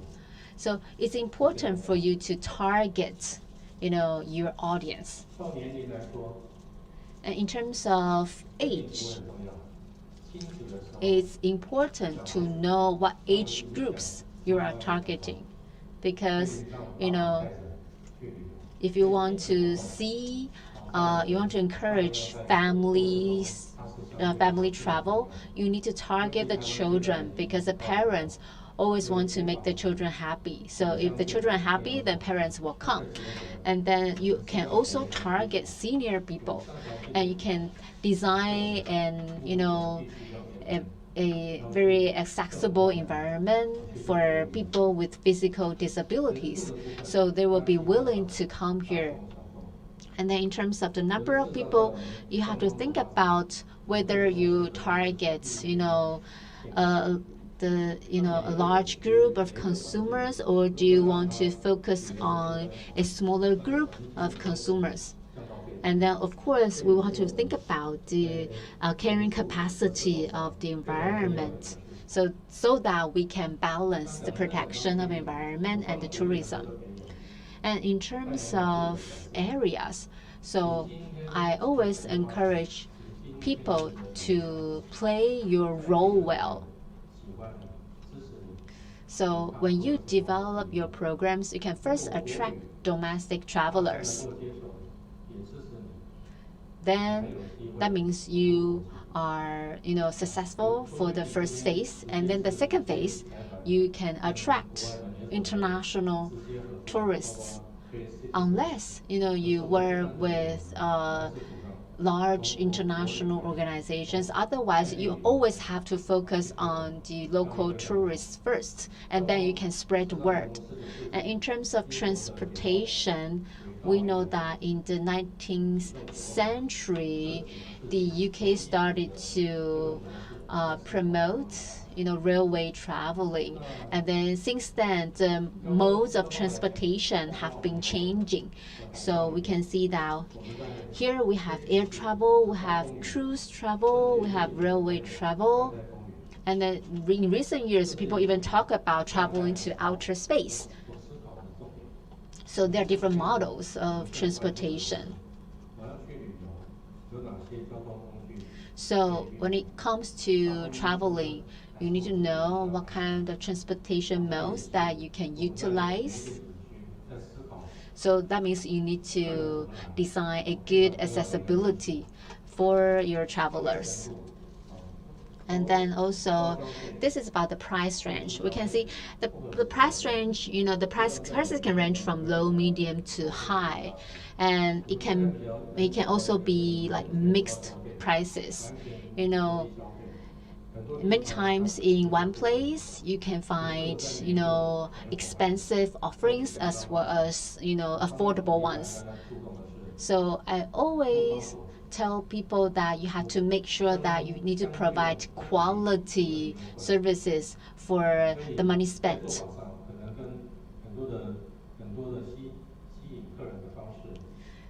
By doing so, you can, attract, repeat customers. And what about the purpose?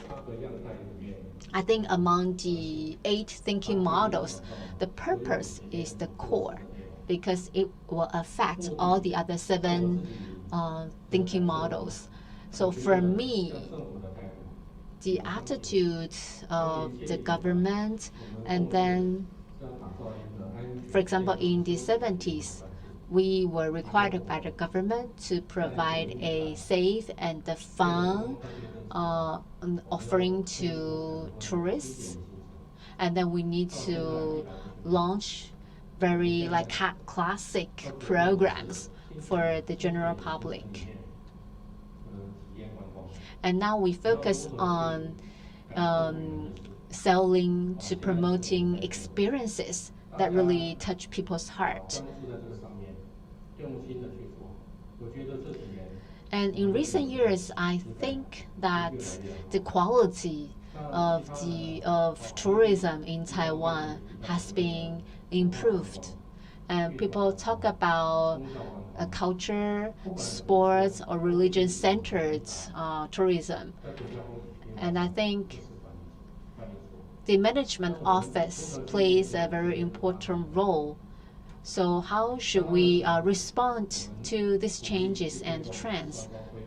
And then that means it's important to encourage different communities to, for example, to plan and to offer different programs.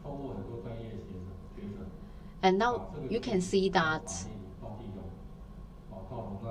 in terms of regulations, the government has a construction plan for the tourism development, and then the government allocated a budget for infrastructure building, and then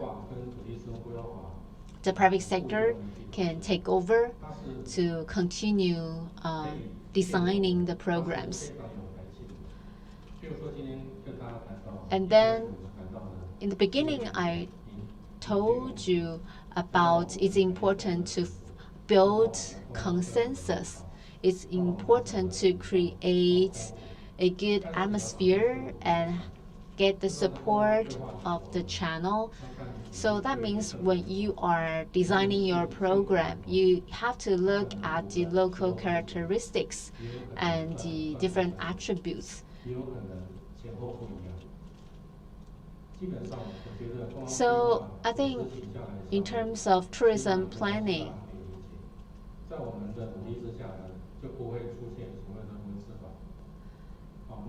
you can see that for our direction, the direction needs to meet the future trends. So we have to use a comprehensive approach to utilize the existing channels to reflect the needs of the market. So we can see that for some communities, it would take a longer time to communicate with the local stakeholders. Maybe it would take 1 to 3 years. And for some other communities, it would take a relatively shorter time, less than 1 year, to finish the communication part, so that they will be willing to get on board with you.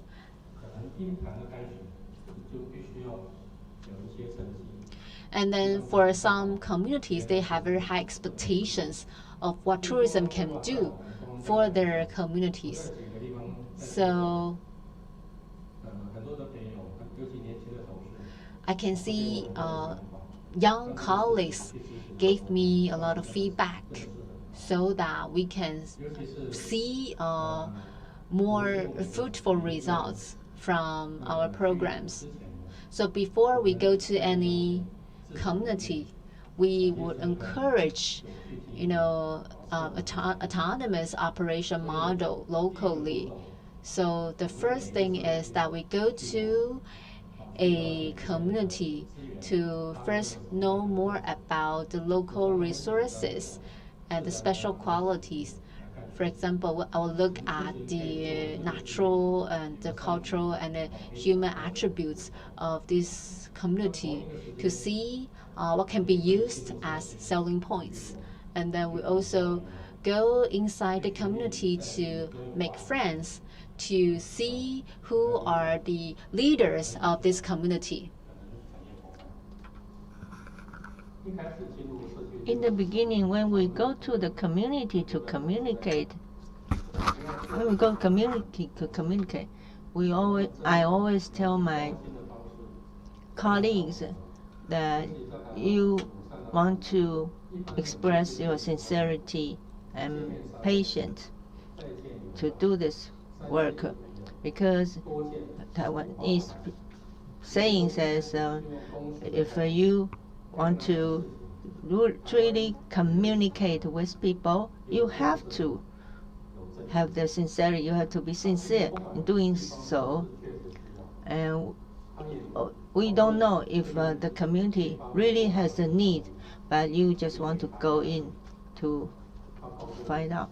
And then if the resident says, I want this, I want A, but I don't want B, and then you have to really make friends with these community leaders to find out what he truly thinks, in order to have communication, in order to forge consensus, to find the best approach that's mutually beneficial.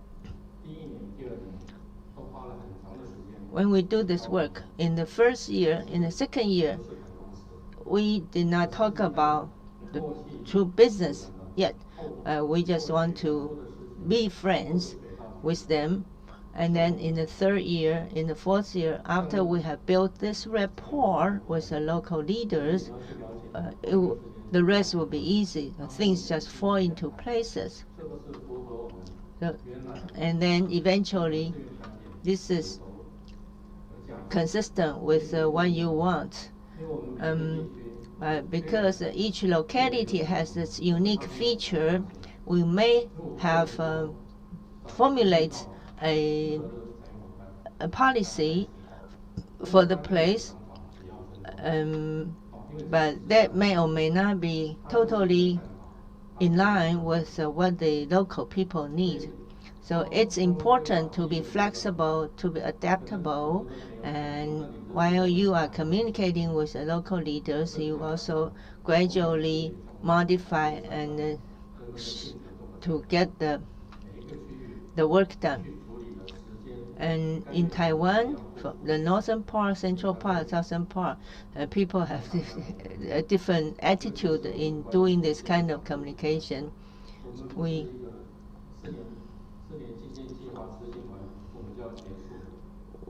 are a permanent agency. We will be here for decades to come. So we make our friends, make our partners know that we will be here to support you, to help you. So, and in Taiwan, we have different forest administrations in different parts, but we all work on this kind of attitude and approach. And this is the eastern part, eastern coast. When I went to work the East Coast, I told my colleagues to go ahead, to go to the villages, go to the tribal land to understand what they want. And after we established the rapport, they become us. Back when in 2007, when we tried to do this kind of tribal tourism, in the beginning we faced hostility. The Aboriginal people, Indigenous people, they did not trust us. They got very nervous, thinking you are trying to steal their land or trying to take something from them. So as I said, we have to express our sincerity first. So when I went to these different tribes, local elders and village leaders say, "Hey, you are here again." I went to see them, and but without talking about official businesses, and Some people may say, you have your official duty, don't you? But I feel it's more important to establish the rapport with them. The first time I visited Dulan tribe, and that was shortly after I took the office for Eastern Coast. So, the tribal leader knew I was coming, so gathered a few people to meet me as if this is a big meeting, official meeting. So it became very serious. The air became so dense. And after 20 minutes, they say, okay, we can take a break. I said, all right. And then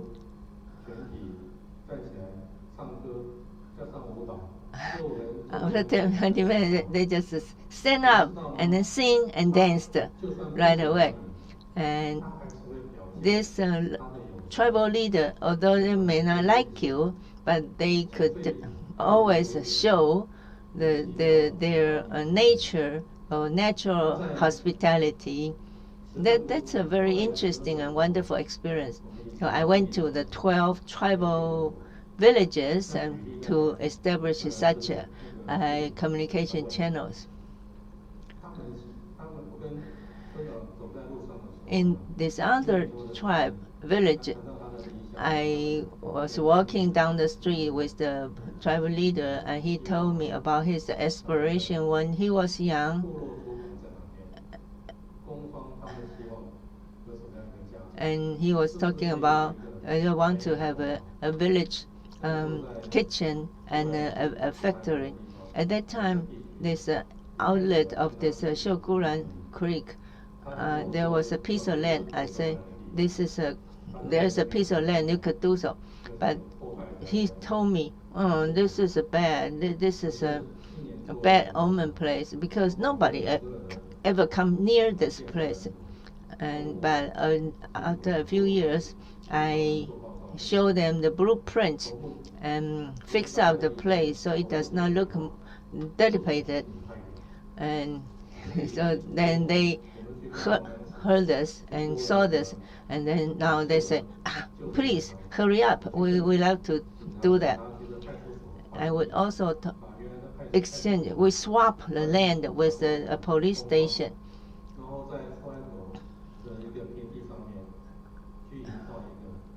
To get a piece of land for activities, and that was my first success story of tribal tourism. And we have come a long way. So nowadays you are welcome to visit the eastern coast of Taiwan. In Alishan, in Taiping, also we get some different sections of my office to focus on specific villages. So each team focus on one place, one village. In Taiping, when I was reporting to duty in my office, there was a suspension bridge, but it was only partially constructed. And the contractor could not continue. It's not that they did this out of evil spirit, just could not sustain this project. So we get more funding. And when I was walking there, this street was totally deserted. And so I begin to think, could we do the tourism with only this suspension bridge? Then I began to get the support from the neighboring communities, Taiping, Fuxing, Longyan, and so on. And I began to develop this culture and tourism. And in Longyan, we set up this specialty coffee place, and also a place to listening to the tribal leaders to talk about the past. And in Bihu village, you could really staying in your bed to watch the sunrise. And in Taiping, there are tea you smell the tea fragrance everywhere. And so we administrations, we developed the trails for people to go into the forest to enjoy. So this project is the very first one that have got recognized by government. And we also have another program. It's called a bird watching program.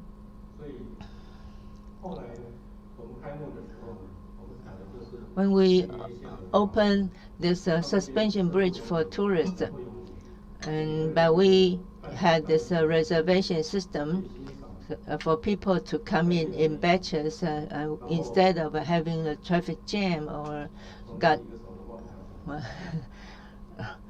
Somebody remind me my time is almost up. Then I forgot my thoughts. Over there, you could walk onto this suspension bridge. You could see the cloud, like as if you are on the sea of cloud. And there is a place where the writers, Taiwanese writers back in 100 years ago, was born and raised here. So overall, this place is well managed, and tourists come in droves, group after group, in a well-ordered manner. This is somebody there, and we talked to the southern office of the Taiwan's premier office, and we tried to develop this program for somebody there. And after 4 years' effort, we have the park. The previous president, Mr. Ma, and the current president, Ms. Tai, are also there. And the current president adopted one of this there called the Cutie. And on the northeastern coast, last year and this year, we formed a new alliance. It's called the Greater Northeastern Corner Tourism Alliance. I had this alliance in Alishan previously. Now I have this Northeastern Corner Alliance. But overall, this is a consensus alliance. Our common goal is to promote tourism and for all the stakeholders to be familiar with one another and to get support from one another, because together we can go far. And in this Greater Northeastern Corner Alliance, we have multiple projects being promoted and in a very efficient manner. On the eastern coast, we have this hunters school. Teaches young children to make a water bag to carry drinking water, how to make a hat to block out the sunlight, and also teach you how to set up traps. And so here in the Jimei, you could go there to enjoy the tribal culture and to go kayaking and to collect the clams on the beach sand. And when I met these children, they were from 5 years old to 13 years old. And when they had this drumming team, the children are not as tall as the drum yet. But I believe this is an important investment for the future generation, because very soon they will grow up and start to music group. And when we walk in the bamboo forest, and this a musician, artist could just cut down a piece of a bamboo stem and just clean it, polish it, and then drill a few holes. That becomes a pipe right away. And this is Alishan. We invited the industry people. There are 150 people, and we call them expert in railway, expert in wood, expert in culinary, expert in bird watching, and so on.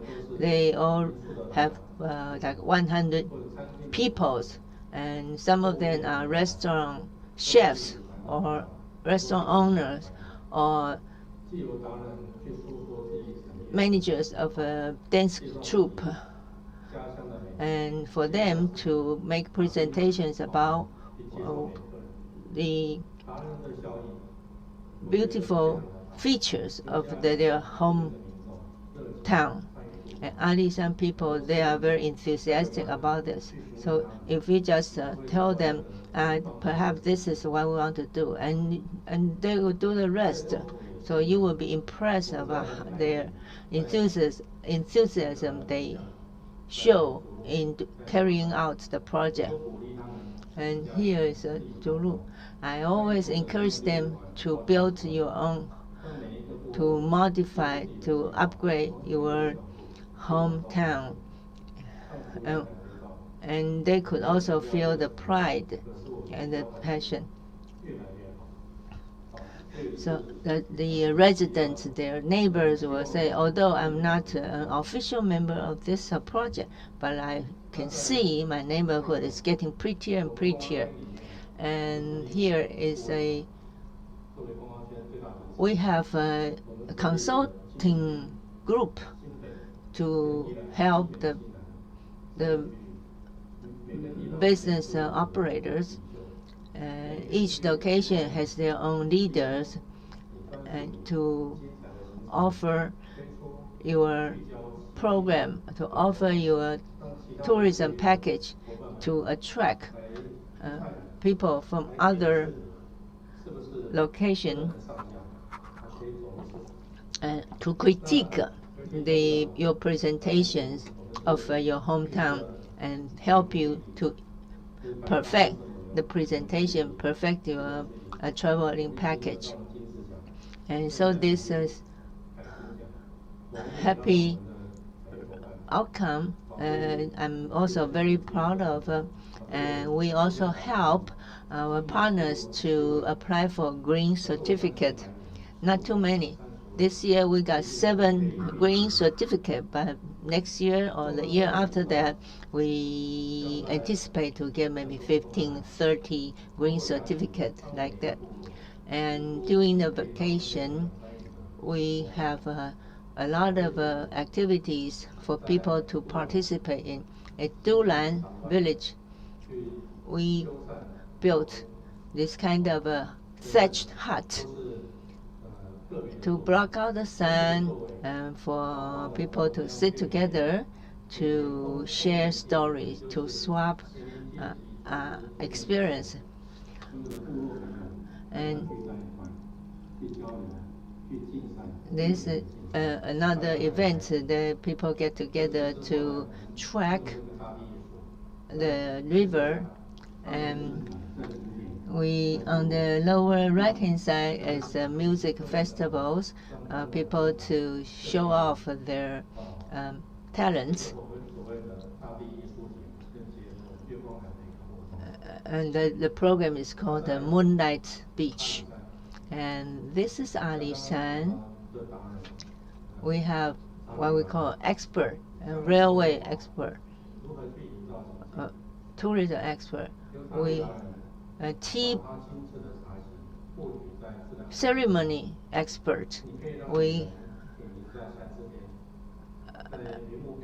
allow them to offer programs like you can drink tea in a very aesthetic designed tea ceremonies in the fog in the midst of the Alishan.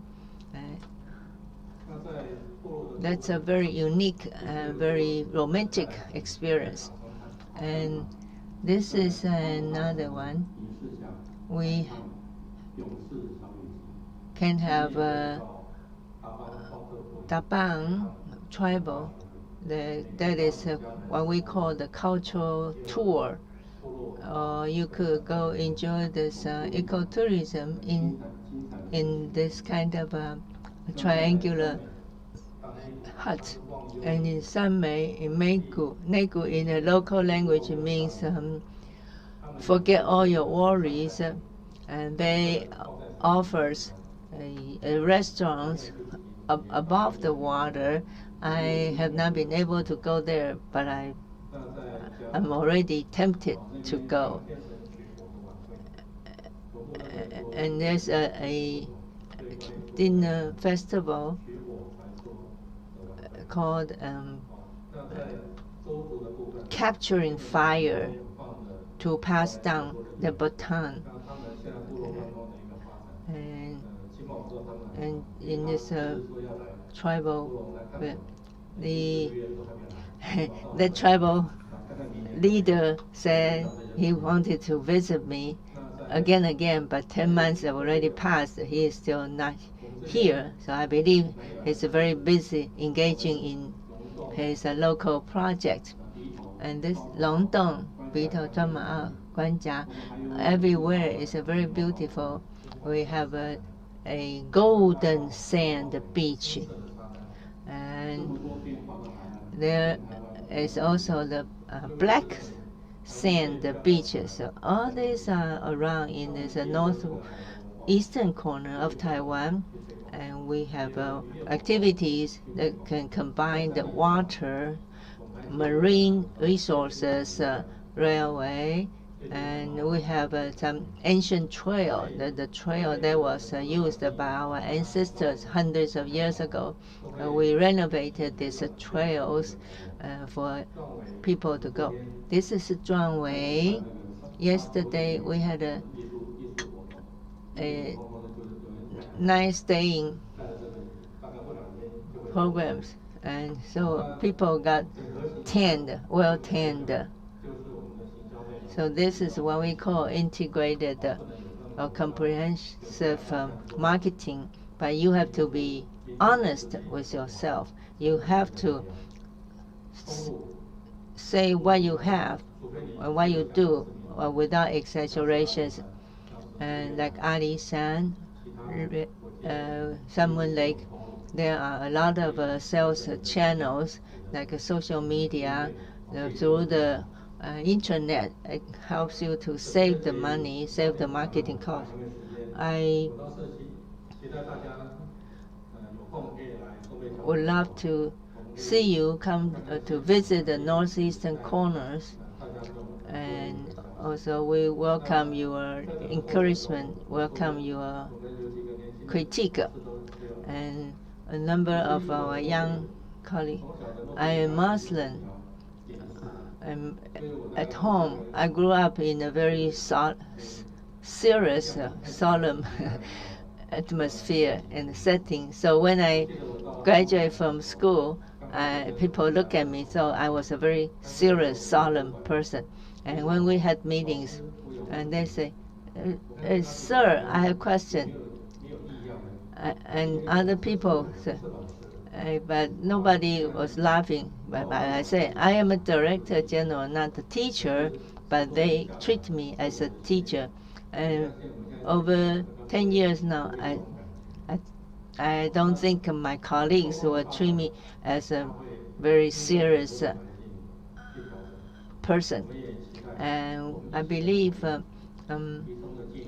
through our collaborated and concerted efforts, we will be able to make this northeastern corner a beautiful place to visit.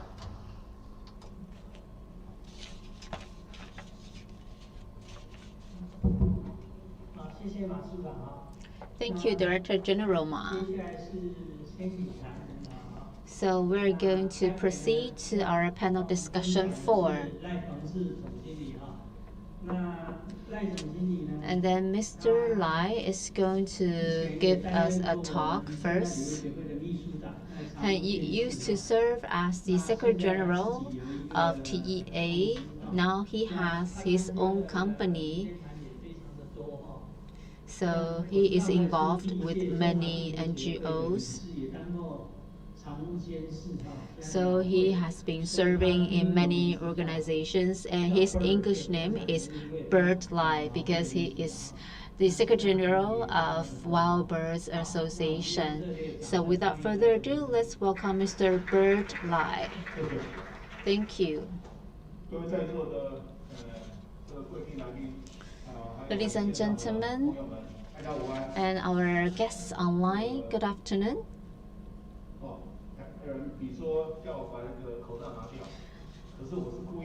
Well, the organizers asked me to take off my mask, but I'm wearing it on purpose because this is specially designed by the Forest Bureau.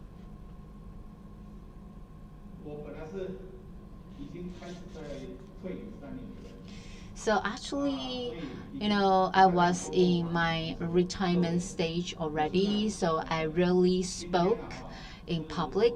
However, today, because this year marks the 20th anniversary of TEA, and because of COVID, and then the organization was not able to organize big events. So this is a very big one for the past 2 years. So that's why I've loved to be involved here. So the TEA has been established for 20 years.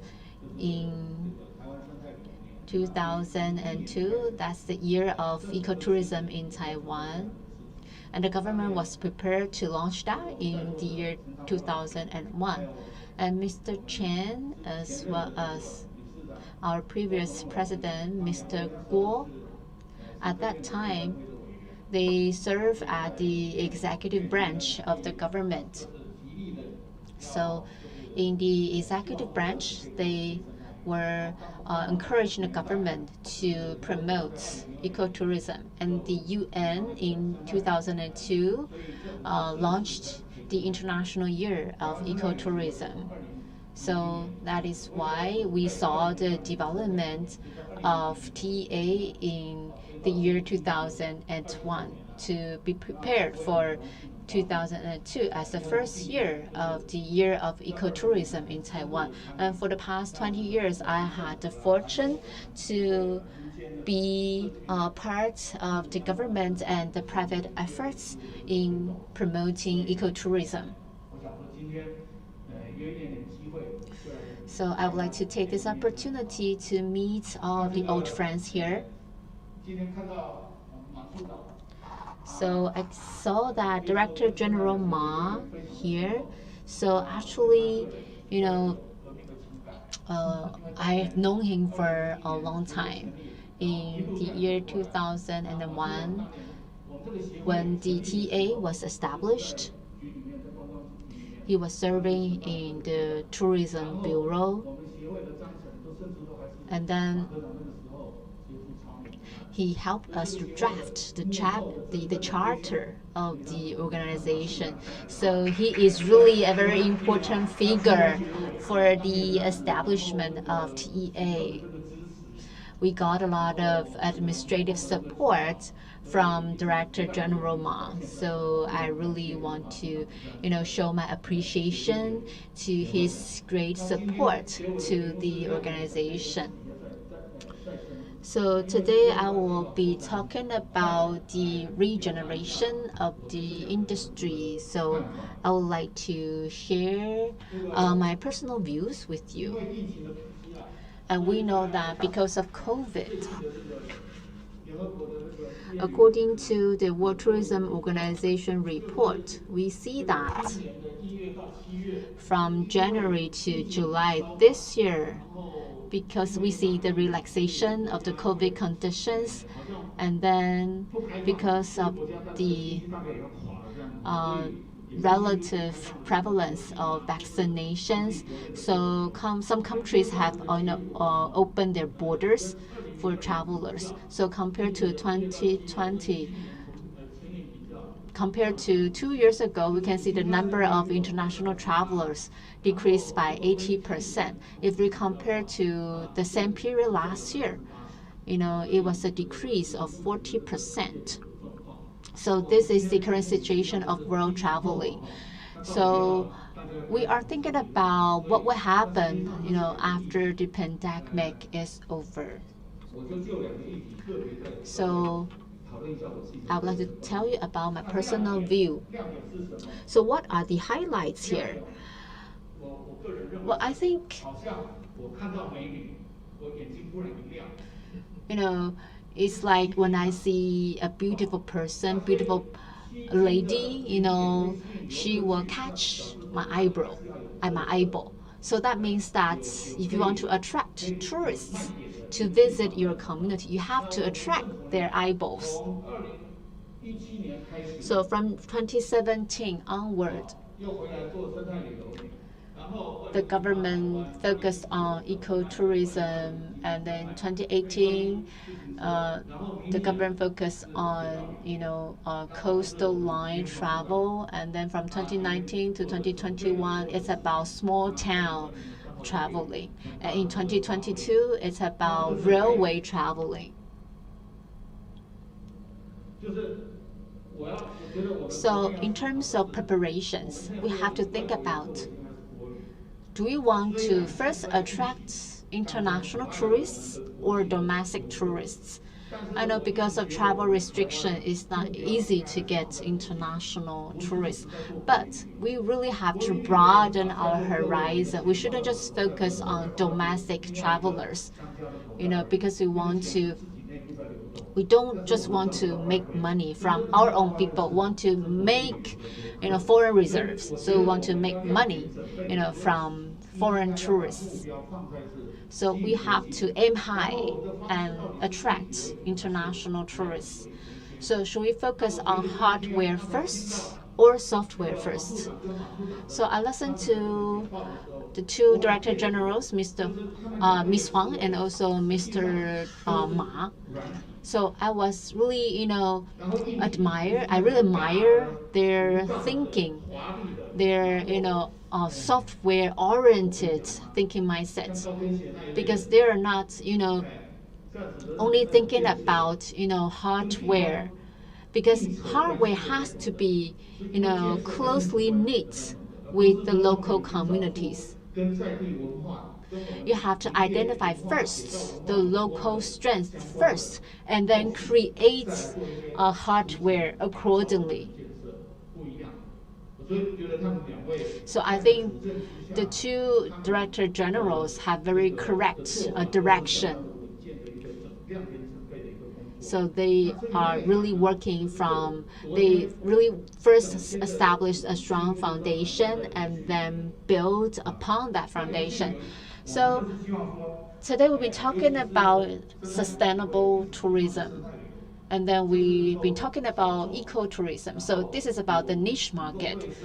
This is about protecting the environment and empowering the local community. So we don't aim at attracting a large number of tourists, which may create negative impact to the environment.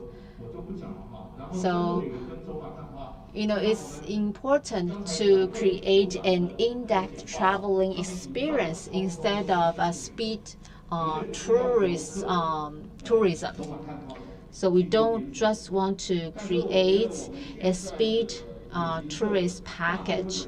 However, if we look at the majority of travel agencies, they still, pack the itinerary. They take their customers to 5 or 6 tourist spots in a day. So it's going to be a very hasty schedule. But I think we can educate the tourists to say no to this kind of programs. So if we look at the government has set relevant KPIs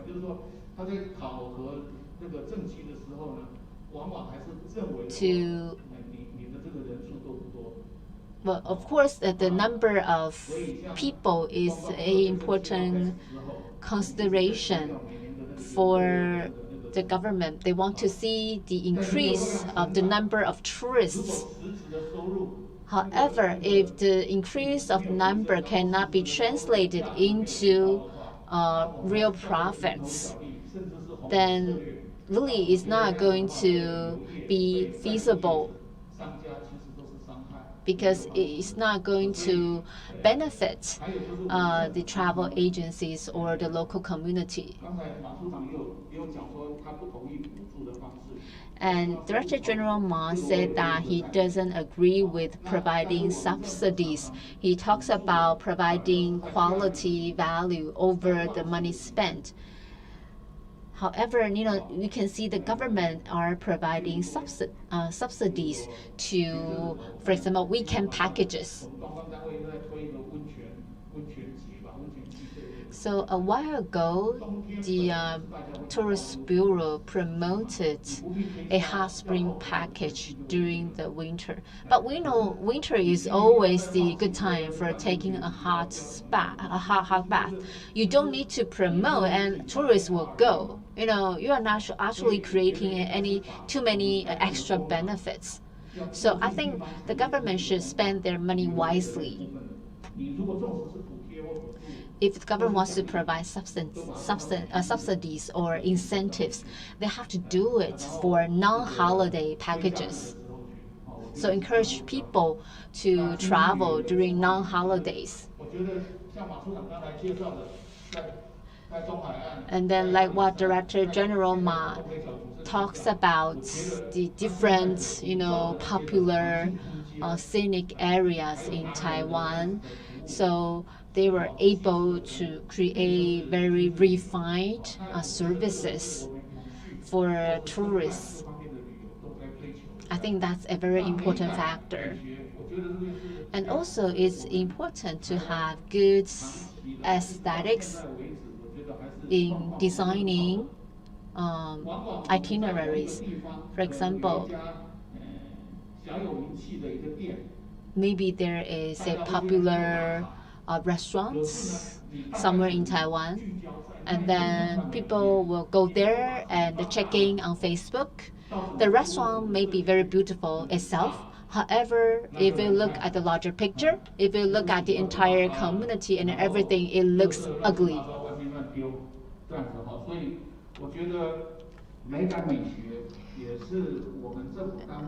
I believe aesthetics, beautiful, how to beautify a place is something the government cannot look into.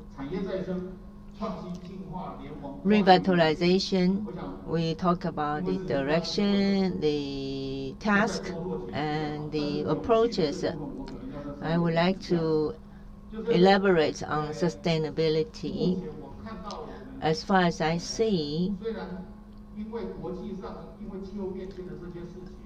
with the heated debate over this climate change globally, I think sustainability, this topic, is familiar. Everybody knows about this. However, when it comes to conducting your daily activities, I believe our citizens has not put in efforts in it, especially in traveling.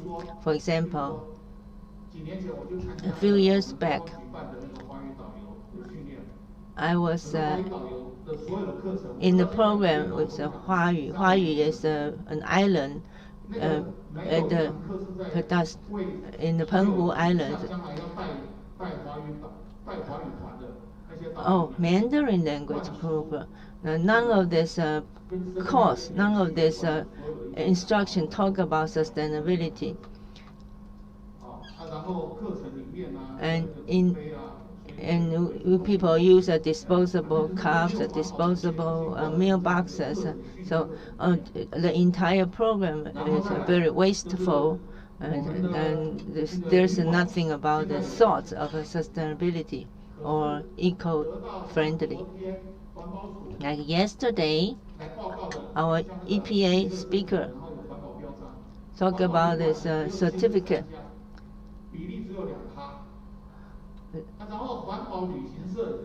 The travel agencies are getting the certificate of eco-friendly out of the out of 4,000 travel agencies, only 7 entities have this eco-friendly certificate.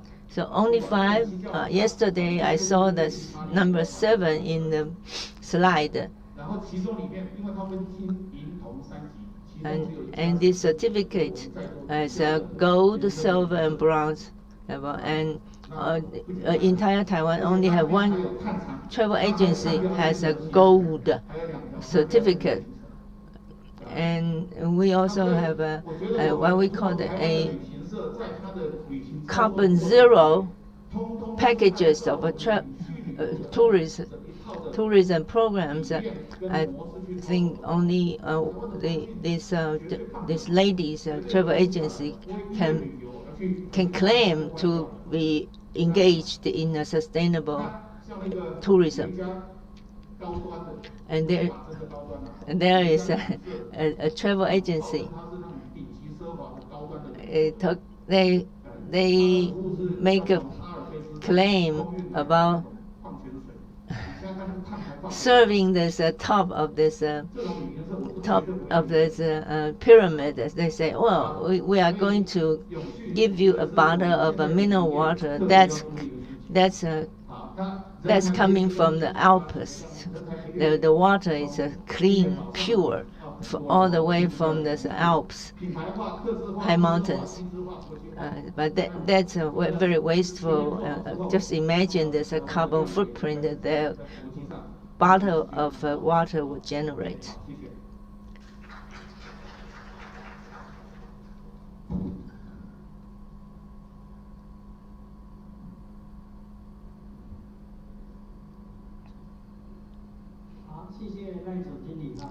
We appreciate Mr. Lai's presentation. Here we shall have discussion session. Let's invite the speakers, Ms. Huang and Mr. Ma, as well as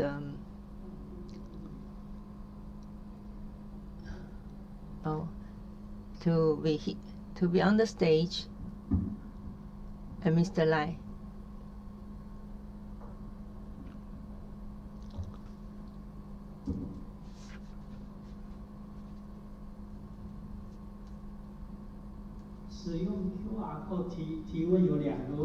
There are 2 questions from the Slido. Let's try to get the first one. One of them asks Mr. Ma, ecotourism is a small market tourism. Is it necessary to have frequent public buses like Taiwan Tourist Shuttle Bus and convenient facilities for food, accommodation, shopping for the tourist? So I hope these can be provided in the near future. Ecotourism is about attitude, about the spirit. So you cannot say, well, ecotourism does not have a big market. But this is very important because it's going to change people's attitude. So we can focus on small group, small market first. For example, we talk about the carbon footprint reduction. So this is the initial step to reach carbon zero or carbon neutral. Here in my office, northeastern corner, we begin to look into the railway utilization. At the Fulong station, we have a nice beach, and all the way to the Shicheng and Dali, we have this 5 fishing village project to connect the 5 railway stations. And Yilan County administration also supporting our work, because eventually this is going to have a long-term implications for to achieve carbon neutral. In Fulong, we have a Huangjin Golden trail. But in Yilan, we have two ecotourism packages. The local people say we want to have two more stops, shuttle bus stops, but because they want to get more business, but that it will go against reducing the carbon footprint. So for this northeastern corner, we are nowadays focusing on doing the railway packages because that's a very useful tools to reduce carbon footprint and for ecotourism. I believe gradually, eventually, we will achieve the goal. 是原生旅行社黄俊汉先生的问题哈。 Another question from Mr. Huang. In the process of implementing internationally recognized sustainable tourism, we have some difficulties.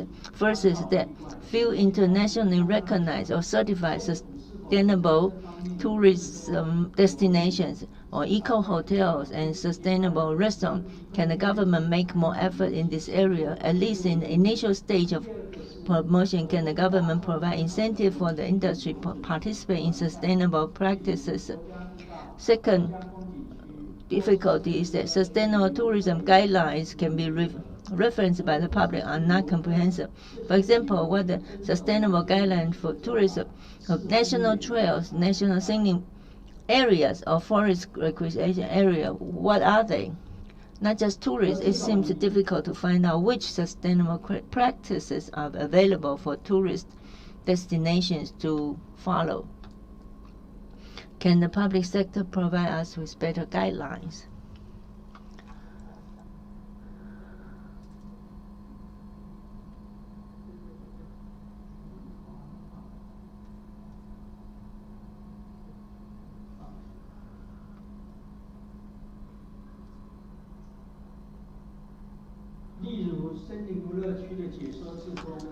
The volunteer guide at the forest park is are they open for public inspections? Can the public sector provide a better guideline? Because you talk about national park or forestry park. Perhaps Ms. Wang, you could respond to that question first. I'm afraid this is beyond my job responsibility. Perhaps Mr. Ong, you could help me to respond to the question.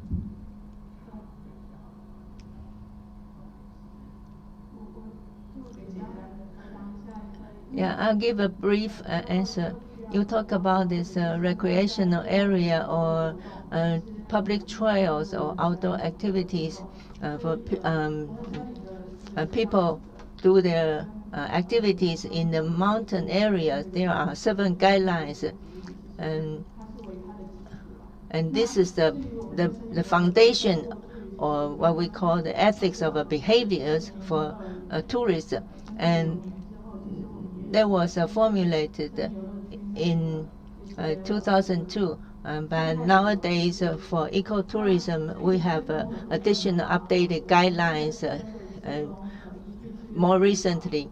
And regarding this volunteer guide, there are also regulations to discipline them. And so we will put more guidelines for sustainability to help the volunteers to do a better job.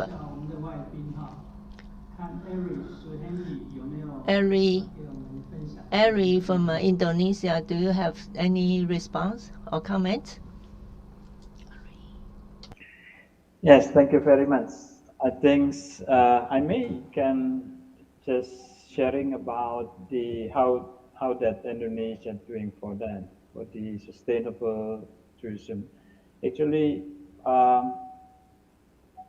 in Indonesians, in terms of Ministry of Tourism Republic of Indonesia especially collaborate with global sustainable tourism councils.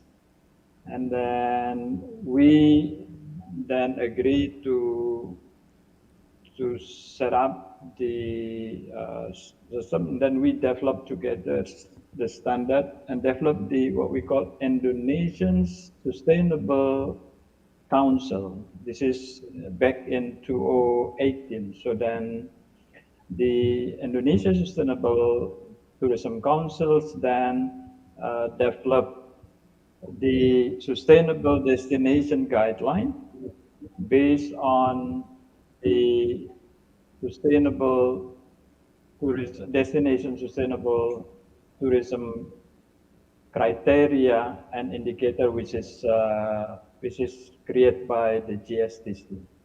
So while in terms of accommodations, I think in Asia Ecotourism Network and the IEN is actually we just also launching the ecotourism accommodations standard, which is also recognized by GSTC.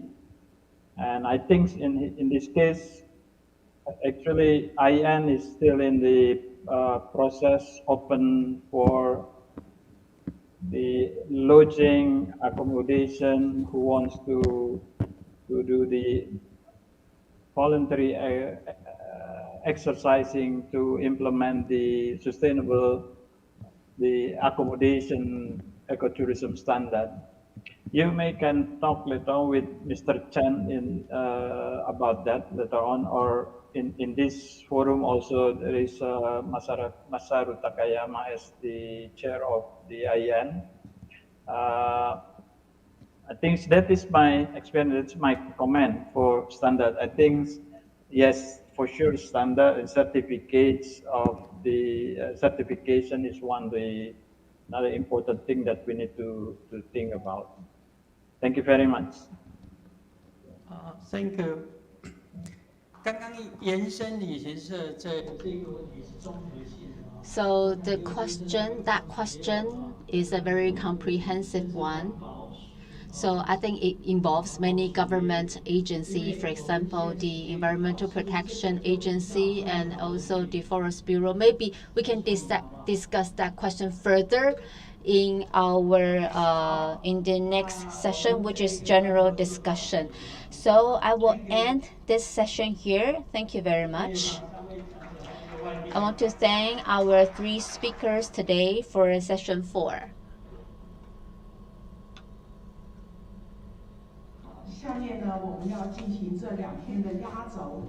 So we're going to proceed to the general discussion. So I would like to invite Mr. Yuri Guo, President of TEA, to moderate the session. And our panelists include Ms. Lin Haozhen, Deputy Director General of Forest Bureau.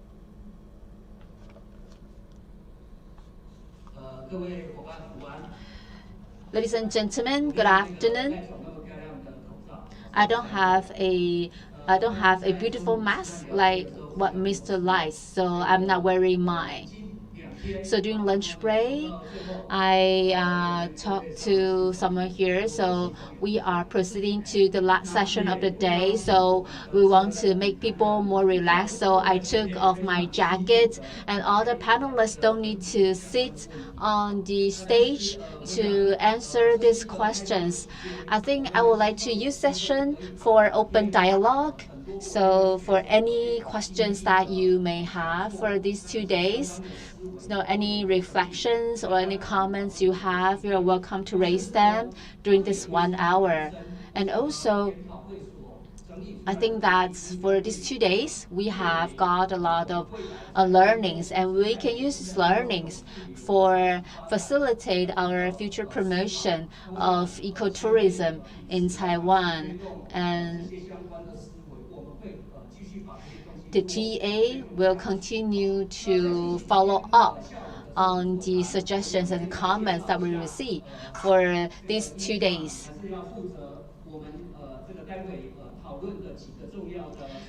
And then I would like to introduce our panelists. First of all, our Mr. Masaru Takayama, chairperson of Asian Ecotourism Network, who is online with us. Yesterday, he gave us a opening remarks. So Takayama-san is a very good friend of mine. I remember in 2015, he supported TEA to join AEN, so he flew to Taipei to visit TEA. So I actually went to the airport to pick him up. And then in 2019, 2015 and 2019 conferences, and Takayama-san took the members of AEN to Taipei to join the international conferences. So I really want to show my appreciation to him. Actually, he has a very busy, very tight schedule. For these 2 days, he's like running around joining a lot of webinars in Asia, and I think he's still on the way, and then he recorded his speech when he was traveling. So I really want to show my appreciation on behalf of TEA to Masaru-san. Thank you very much. So later I will invite him to share with us his comments, his views from another country. So next, I would like to introduce our first panelist, Ms. Lin Haozhen, Deputy Director General of the Forest Bureau. So she is responsible for promoting travel programs, and he also used to serve in a management office in different counties in Taiwan. And now she is the Deputy Director General of the Forest Bureau. So later she will share her views for the past 2 days. And then sitting next to Miss Lin is Miss Wong Lixin. She also has many years of experiences in managing national scenic areas and mountain trails. She talks about the idea of leaving no trace. So she was the person responsible for rolling out the program of leaving no trace.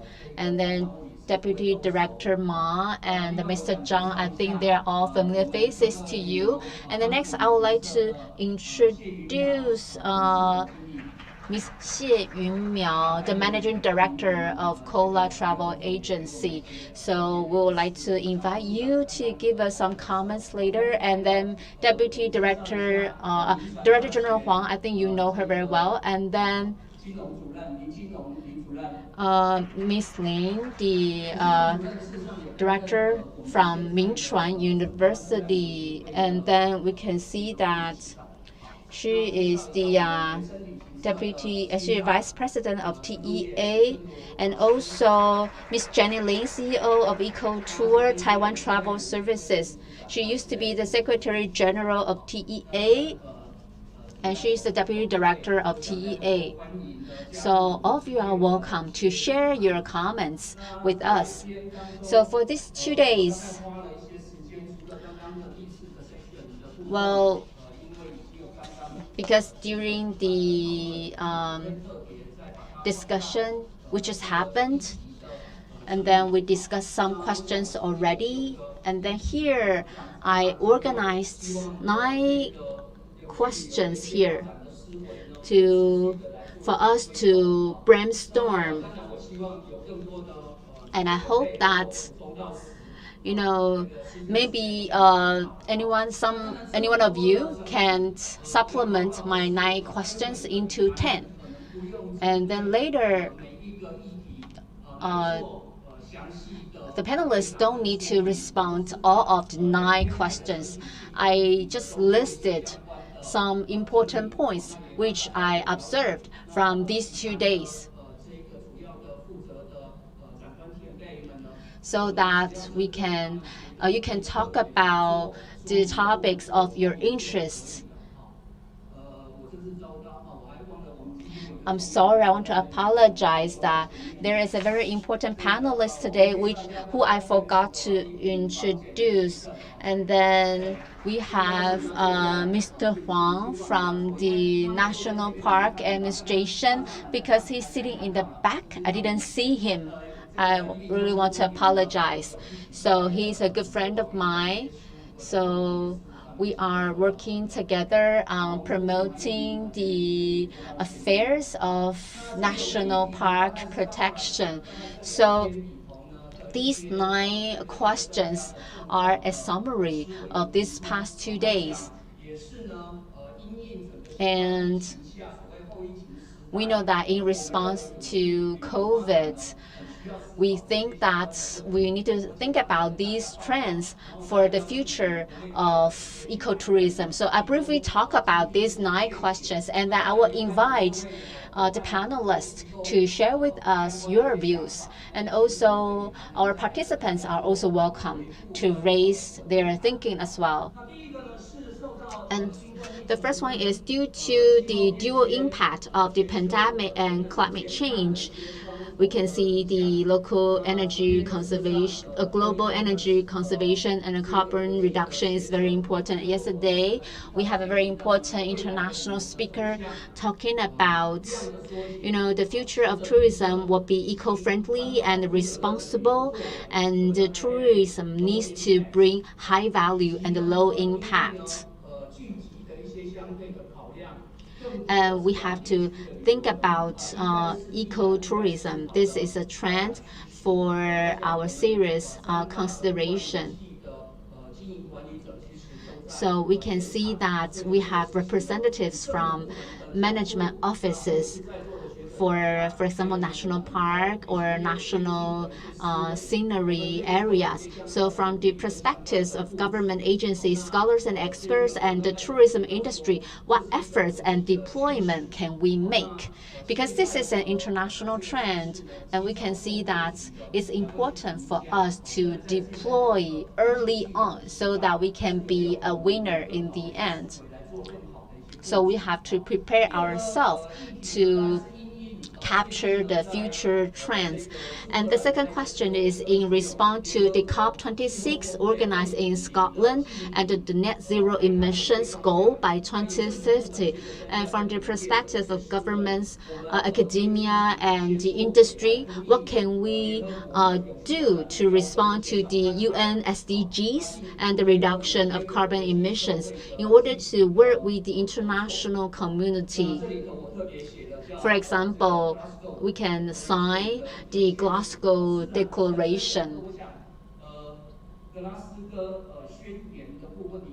I think in the Glasgow Declaration, it points out the conservation of forests, the utilization of land, and also carbon reduction by travel agencies. And also we can see that because Mr. Masalu is also here, the international community really pays attention to this.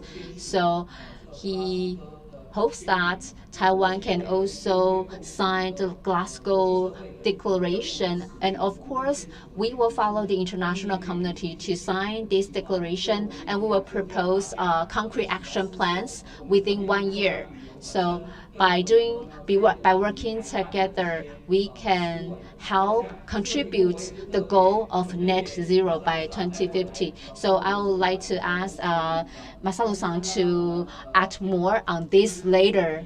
And just like what Mr.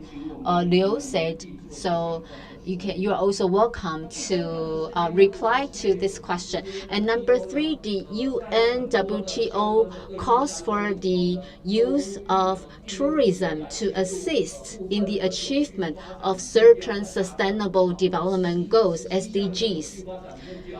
For the 17 SDGs, for example, poverty eradication, the reduction of carbon emissions, and also local economy support and so on. These are all closely related to tourism. And we can see tourism income accounts for 10% of developed countries, and it accounts for 44% in Taiwan. So we can think about how to increase the portion of tourism in our national GDP. And how can we, for example, encourage stakeholders to, including local communities or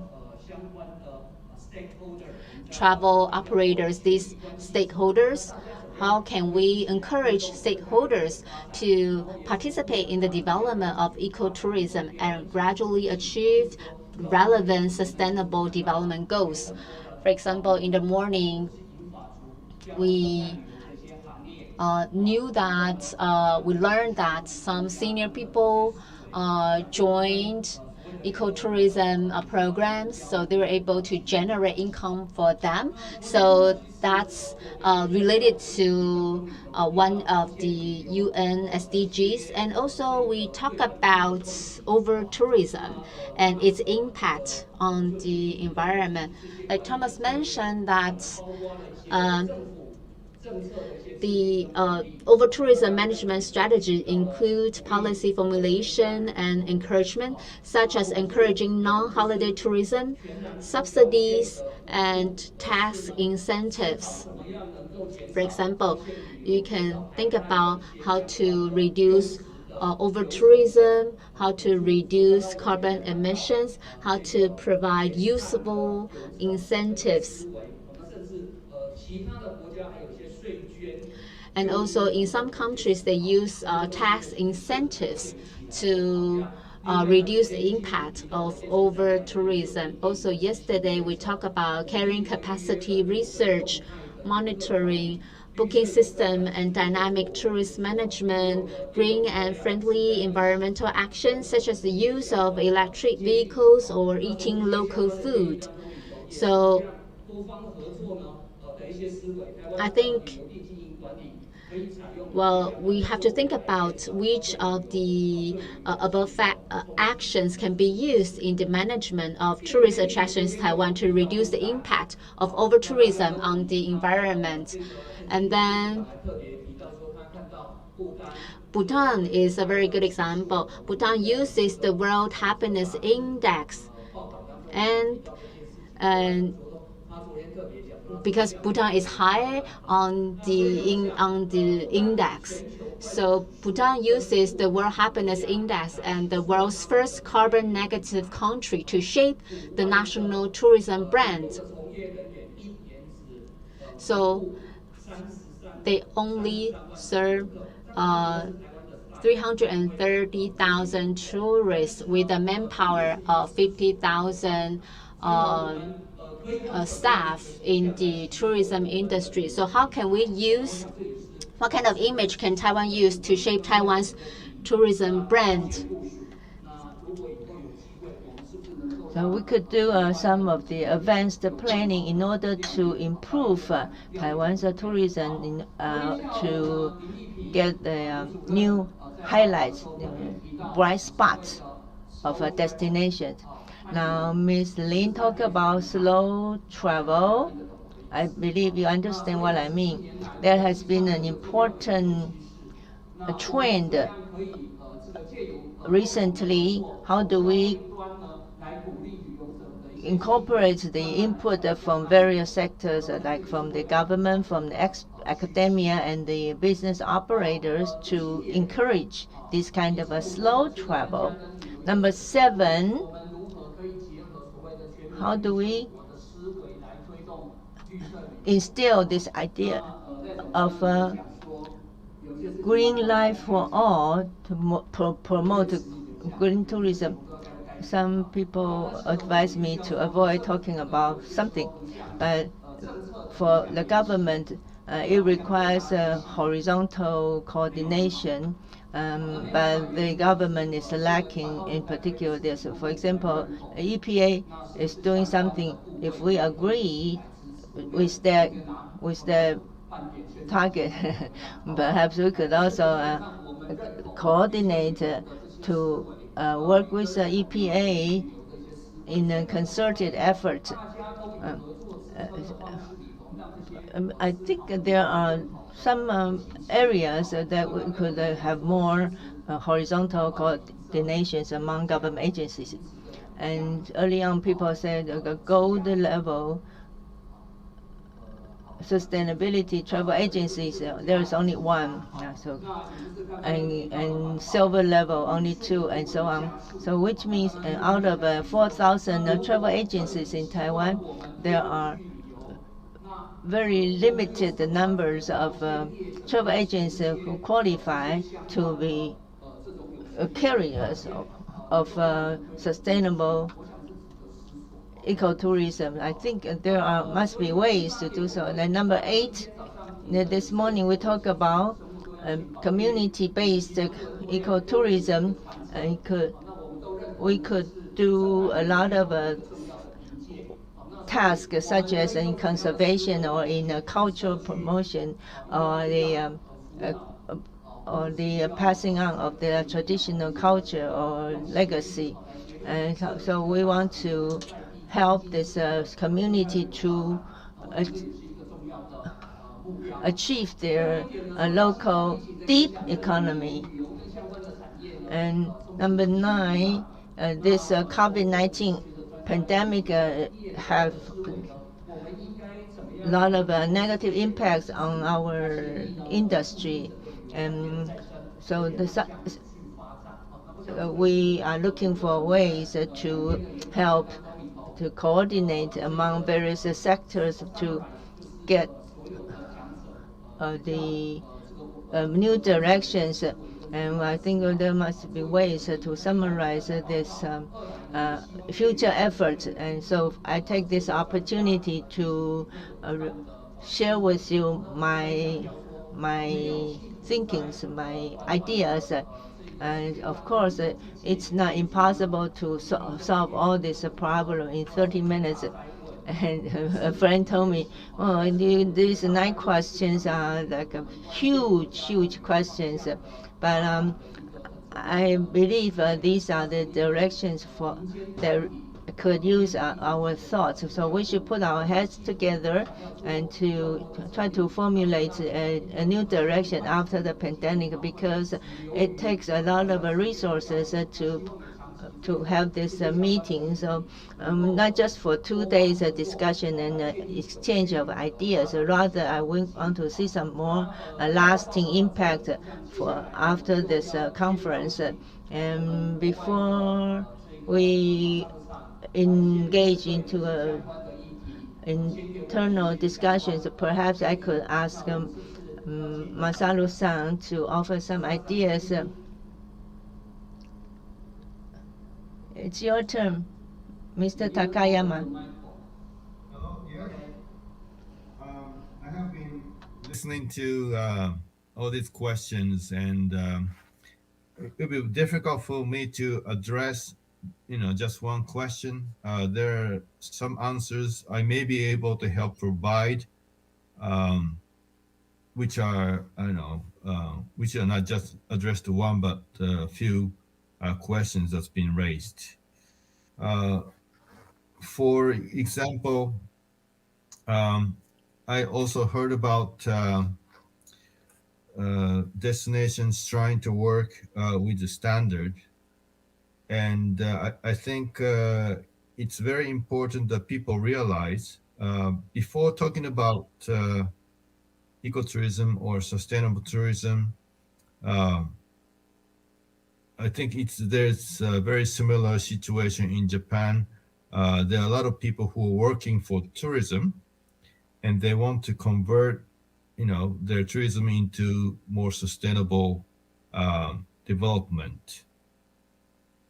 But the idea is a lot of the people would think like the corporate social responsibility, or maybe as SDGs, where people first, see them as to justify themselves as they are in compliance with the international standard.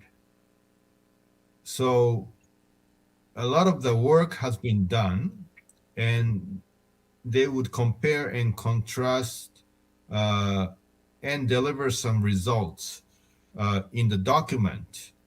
However, more important thing I would always suggest to, of course, to the government and local people, and of course the industry, is that we need to think about first our future. I think every morning seeing kids going to school, and I think of them, what would they have when they grow up, like ourselves? And we need to think we are responsible for them to leave what our ancestors have passed on to us. It's the beautiful nature, it's the culture, or whatever that I think is very important for our lives. So it is more about thinking what needs to be done on the document, but you first need to understand why in the first place you are trying to make things more sustainable in the very beginning. And then it's rather easy because you think you are doing for them, and that you're responsible for that. So that is my first tackling point for you to share. And another thing is about SDGs. In particular, talking about the low carbon or carbon neutrality. In Japan also, and many parts of Asia, there are a lot of investment has been putting in place where they are looking into achieving, especially number 7 and 13, there to promote clean energy and to tackle climate crisis. However, a lot of the industry and the local governments who are in charge of these goals would not see other goals that are in combination that could be affected as a byproduct. For example, you can imagine a lot of the mountains have been cleaned out or cut down all the trees, and then they will install a lot of solar panels. What you see is that in the villages, of course, you are polluting the scenery of the village in exchange for installing these panels. And of course, there is also raising a risk for torrential rain or landslides because those panels do not absorb water, which a lot of trees do. So what we say as a part of even the GSTC training is that the management must be in place first, among other things. We talk about economic sustainability, we talk about social, cultural sustainability, and of course, environmental sustainabilities. But all these three things must be coordinated and must be measured first in order to see where you're going. If you're making any improvement, you have to have your baseline assessment, which we think is very important to work with the standards for that reason. I have many other issues. Should I have more time? But I would like to suggest just these two things first. Thank you very much.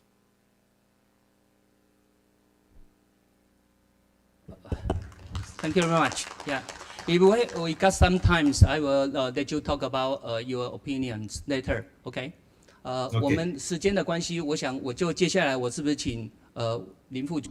Due to time constraint, perhaps we could have a Deputy Director General Lin to offer your response. Thank you very much. These are really big issues, and you put me on the spot, so I would not be able to offer comprehensive answers. But I understand you have put in a lot of thoughts in compiling this list of 9 questions, and they are quite intensive, comprehensive, and covers all the aspects. So allow me to offer some of these comments based on my own experience. 开始。 Mr. Lai says that we switched to ecotourism since 2001. So I would like to talk about the policy of the Forest Bureau. From 2000 and 2001, the Forest Bureau has started to promote ecotourism. I remember that in my section, we launched 3 policies. The first one is the development of national trails, and the second one is to develop the community forestry industry, and the third pillar is ecotourism. At that time, the section head wanted to, in order to launch these 3 policies, hope that all the staff of the Forest Bureau would know thoroughly about the content of the 3 policies. So we actually went to the front line to tell people how we're going to develop national trails and then community forest industry and ecotourism. So we can see that for the first 2 policies, they were able to build a foundation for ecotourism. For example, we can see we communicated with local communities. We provide guiding and coaching to them. We use a small budget to help them to identify their strength. And in terms of national trails, it's the same story. So we, built a trail system locally and nationally. So we let local communities know more about what kind of trails are available in the neighborhood. So we're able to accumulate these assets as our foundation to promote ecotourism. So, for example, in Nan'ao, in Luodong area, I forgot the name of the trail. Nan'ao Trail. So that one is used as a good foundation to develop ecotourism, to empower the local community. And we know it takes time to empower the local communities. I remember, it's been 7 years, so we continue to do so. So we can see we're now seeing more communities to take the initiative to develop local ecotourism. So I believe that these communities are able to operate on their own. And then we have another Shakeluo National Trail, and then the trail was opened for operation 2 years ago. And then the local communities at the 2 ends of the trail are able to take tourists and guide them to know more about the trail. So really, we have done a lot of, we have built a lot of building blocks for the promotion of ecotourism. And of course, we want to generate profits for the local community stakeholders. I think that's also kind of respond to one of the SDGs. So I think it's better for me to take off my mask. Otherwise, I'm breathless. So in the national recreational areas, yesterday our Director General talked about the improvement of the national recreation areas. So that is a direction that we are taking. And in terms of accommodation and food services, whether it's outsourced or whether we do all the work by ourselves. We know Taipingshan Hotel got a award recognition as a quality hotel. And also in other villages that we operate directly or we outsource third party for operation, we can see all these hotels have been recognized as eco hotels. And then I think these are some achievements that we can share with you. And in terms of restaurants, we focus on using locally produced food. So, for example, in our restaurant in Taipingshan Village, that is something that a speaker touched upon yesterday. So that restaurant, provides local organic food. So we work with local, small holding farmers, so to provide these ingredients to the tourists. So these are the results that I can share with you. In every national forest recreation area, we always take these factors into consideration. For example, in Taipingshan, the carrying capacity is 3,000 people. So we will control the number and we make sure that the tourist number will not exceed 3,000. So that we can maintain high quality in this village.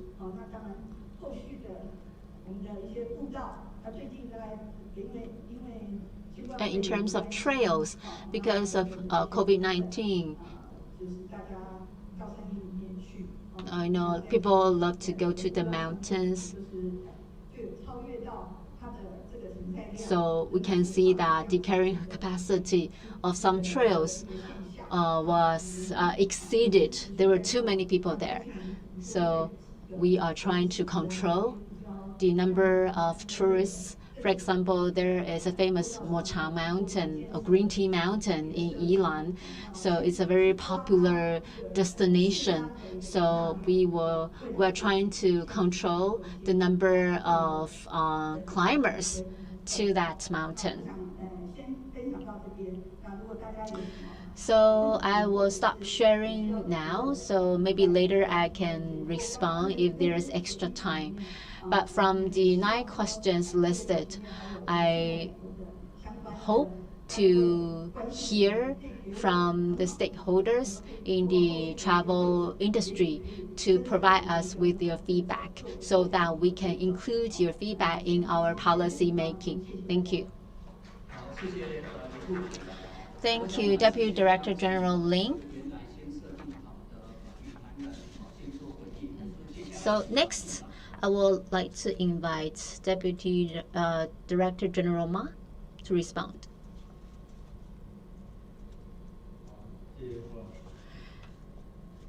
Thank you, Mr. Guo. When it comes to ecotourism, I remember back in the old days when we started to promote ecotourism.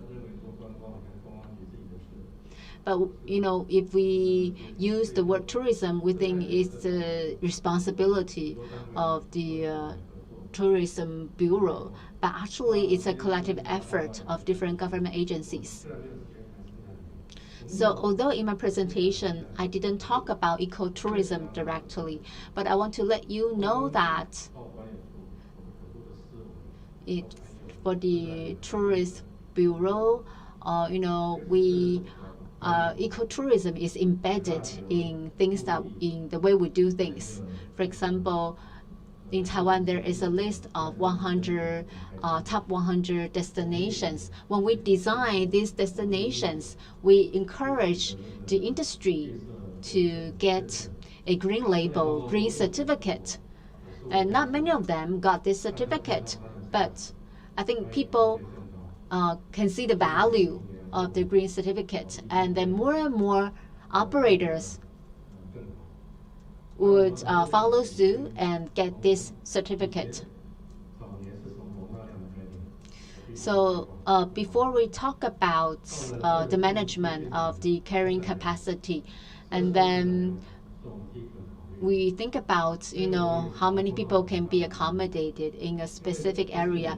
So we are under tremendous pressure because it's we're not able to have perfect control in every spot, because when it comes to the mass market, that brings a lot of challenges. For example, there's not enough parking space or not enough toilets for the tourists.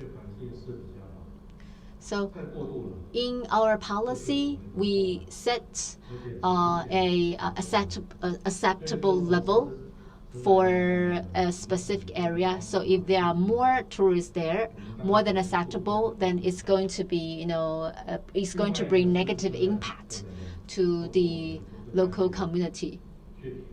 And we see that scholars and experts do research to decide on the carrying capacity, for example, of our Guishan Island. So they set up a very good standard. So I don't think that we should take more tourists, more than the standard, more than the threshold. Sometimes we face political issues, but I think as government employees, you have to know that you work for the government, and you have to shoulder your responsibilities.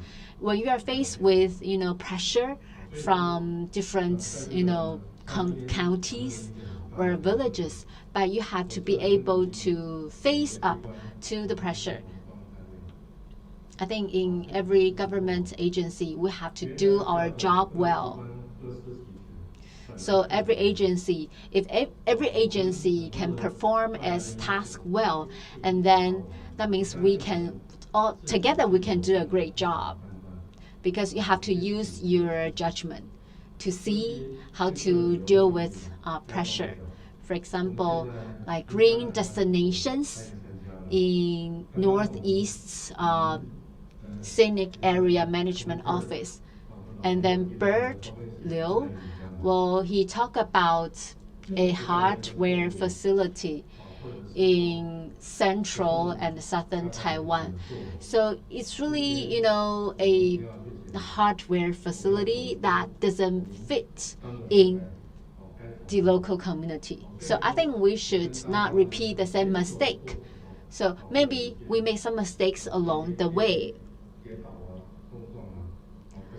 However, we have to learn from our mistakes, and I think all the government agencies are working hard, trying to do the right things along the way. Thank you. Thank you, Mr. Ma. Let me invite Mr. Huang from the National Park Administration. Ladies and gentlemen, good afternoon. My name is Huang Yiping from the National Park Administration. So I joined the conference for 2 full days. I pay close attention to the presentations. In the morning, we heard from Mr. Lin from Lishan Eco. He talked about the development of Kending communities. And we heard from Ms. Huang.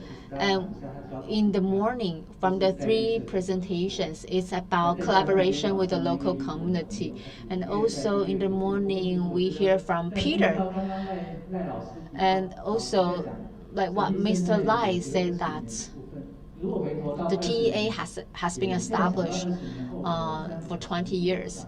So, it really have come a long way for the past 20 years because we have the same direction. So we want to work with the local communities. We want to work with the indigenous people.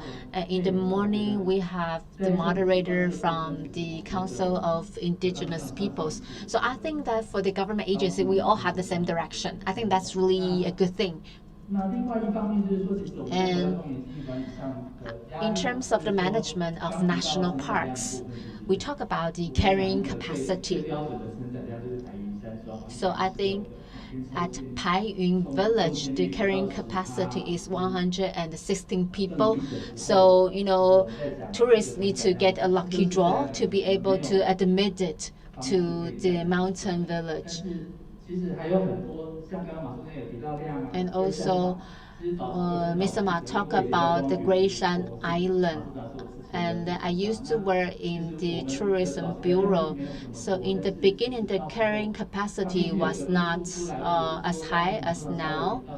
And he talked about pressures from different counties and cities. And I think regardless of what government agency that you talk about, I think it's important to maintain good quality to control the number of tourists. Maybe we're not talking about, parking space, people can travel by public transportation.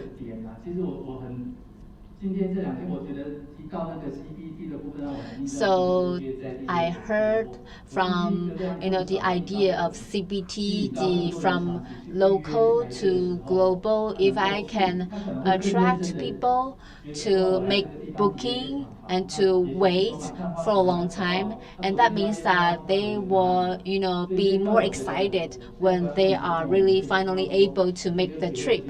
So I think that the government should continue work with TEA to promote this kind of traveling. Thank you, Mr. Huang. As we have talked about the Forest Bureau, Tourism Bureau, the National Construction Administrations, starting from the 2002 when we announced this year for ecology protection.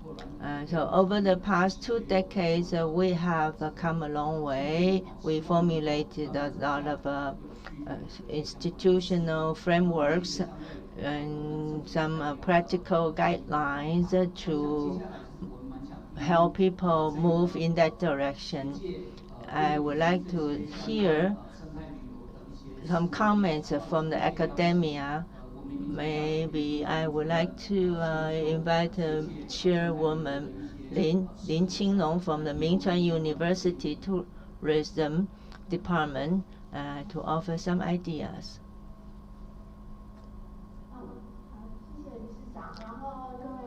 Thank you, Chairman. Ladies and gentlemen, good afternoon. I have a note right here. We call crib sheet. Over the past 2 days, this is more than just a learning more knowledge, but also it's like a feast of information. And so there is a seed already germinating in my brain about what to go, which way to go for ecotourism in the future. And we have efforts from the government agency. We have some communities to engage in ecotourism. We have quite a partners from the tribal villages. I admire them. I must salute them. And there's a company starting their branding, their brand is ecotourism as the mission, as the objective of the company. So this is quite refreshing. I admire them. And today, when we talk about ecotourism, or we do talk about sustainable tourism, but actually the people, the consumers, are the most important factors in making that a success, especially in Taiwan. After this pandemic of COVID-19, and when the lockdown was lifted, we see lots of people just swarm to all these tourist attraction sites. But when will they have a different perception or different values to be attached to the travel activities? Yesterday, someone talked about the slow travel, and living. This slow travel means that you do it slowly at a leisure pace, and because only when you do it slowly, leisurely, before you could have a deep reflection about what you see, about what you eat. We have seen the opposite type of travel. That is a random travel, a random and undisciplined travel activity. But to myself, I think the kind of random or travel is also acceptable, because you could slow down and before you get this slow flow. This is more like a philosophy or your attitude about your life. Perhaps when you reach a certain point in your life, you will allow yourself to slow down, to view the scene, to not have to catch up with a certain schedule.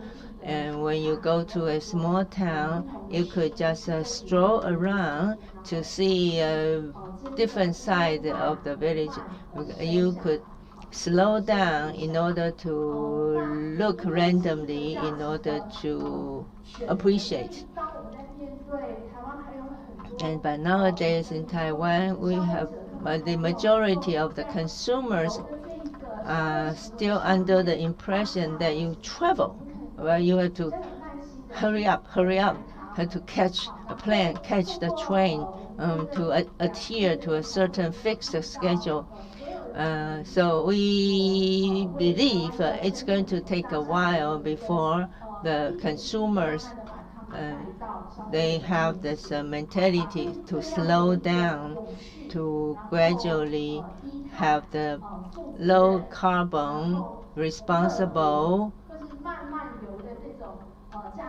attitude in their mind,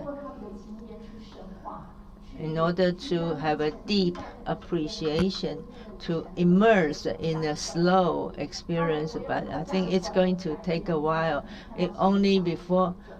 Only after this kind of a change of the value system, that before we can see that slow travel become a fact, become a reality. Today, I'm very happy to see this. We have the Alishan Railway have this collaboration with the Japanese railway buffs, railway enthusiasts. I saw in the project you are actually create new values with international partners. So that's what we can do in the future, regardless government policy or NGO objectives or a business entity. When you try to promote an idea, try to promote a philosophy, you want to be able to attract, to get the consumers involved in order to have a new vision for what we do. Thank you, Ms. Lin. And when we promote the travel activities, people say the more local, the more global. So at the end of the conference, in fact, we are engaging in a very active, very heated discussion. And I know that when we do this travel, there is an important stakeholder, that is the travel agencies. So, Ms. Lin, we would like to hear from your perspective. Chairman, ladies and gentlemen, good afternoon. I didn't know I would be picked to talk, so I think I could just kind of offer whatever comes to my mind. This COVID-19 pandemic, we are the victims, major victims of this pandemic. We have 1,500 employees, and we previously engaged in international travel. And so after this lockdown, after this no more cross-boundary travel, we because of a pandemic, 2,500 families were devastated. So it's like SARS. In the beginning, we thought it was like a SARS epidemic back in the year 2003. But turned out this COVID-19 lasted for almost 2 years. And so we begin to think, if we cannot go to other countries to do foreign travel programs, and we could do some in-depth travel domestically. But previously, we have 5% of the employees to do the work, and we organize groups for company employees, and so our customers are companies, and they treat their employees to these kind of domestic travels.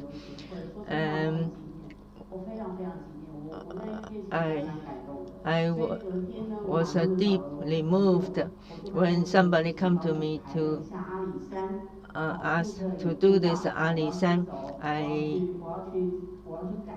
I want to enjoy the kind of a happy experience in the presentation of the Miss Lin, the Ali San Railway. This afternoon, I always look for the terms about sustainable ecotourism to become carbon neutral or cut down carbon footprint. But in Taiwan, I have done a survey. I could tell you all these larger entities, travel agencies, they never take it serious to do this domestic travel packages. And so I talked to my guide. They previously do Asia, do Europe, do North America, but what they do is they just sing song on the tourist bus, and they never do interpretation. They never do interpretation of a location they are going, because it's important to share, to distill the ideas about Taiwan's history, Taiwan's culture. But I would invite people, maybe a few of them, and it could be 2 or 3 people, or in a group of 2 or 3. And starting in May, we were able to organize this kind of trip packages, because many people agree. They are willing to say, we don't want to sing songs on the bus, we just want to listen more about Taiwan's history and culture. And so how do we expand this market of so-called in-depth cultural tour or eco tour. And turned out, I believe this has to be a small market strategy. We can tell the Taiwanese consumers, like the Turtle Mountain Island, we on the northeastern corner of Taiwan. I've been there. I think this is a totally unique. When we talk about these offshore destinations, this is the number one, the most impressive site I have ever been to, and we talk about the responsible travel. We talk about the green tourism. So perhaps we ask people to bring their own cups, bring their own containers. So I will not distribute. This water in the plastic bottles. So out of all those packages I offer, perhaps 1 out of 3 would be this kind of eco-tourism oriented. I understand it's not possible to just get all these things 100% green or 100% eco-friendly, because it's going to take time for the consumers, for Taiwanese travelers, tourists to gradually understand this idea. I appreciate this opportunity to exchange ideas with you. I believe there is opportunities to do so, and I myself is still learning from doing. And please feel free to give me ideas, give me suggestions. And my companies in the past 10 years, we collect all these feedbacks from the tourists, and our customer service people will respond to a complaint within 8 hours. So we have a very comprehensive database of customer feedback. So I believe we can find a lot of treasure out of it. Well, thank you, Managing Director from Cola Tour. Can I next ask Ms. Jenny Lin, CEO of Ecotour Taiwan Travel Service, to say a few words?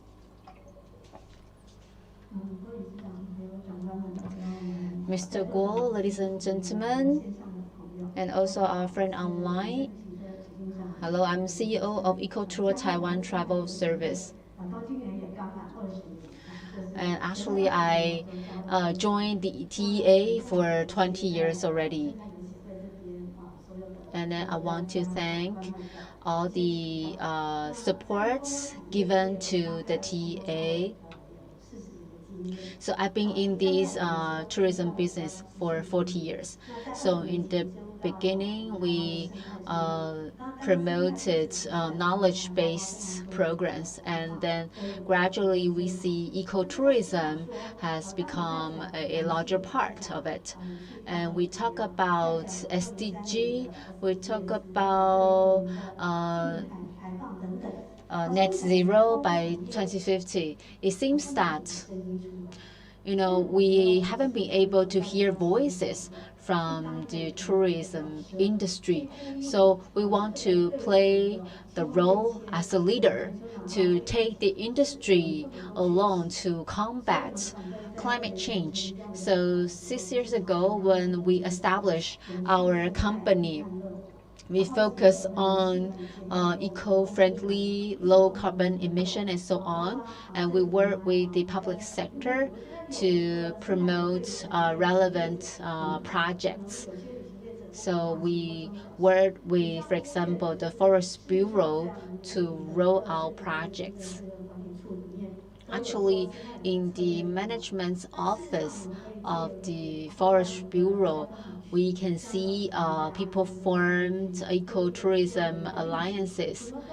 So we learned how to communicate, how to form linkage with the public sector. So the travel agencies don't have to start from zero in every community. And we also work with many scholars around Taiwan who have had a long-term experience in different communities. So we can form strategic alliances with these experts.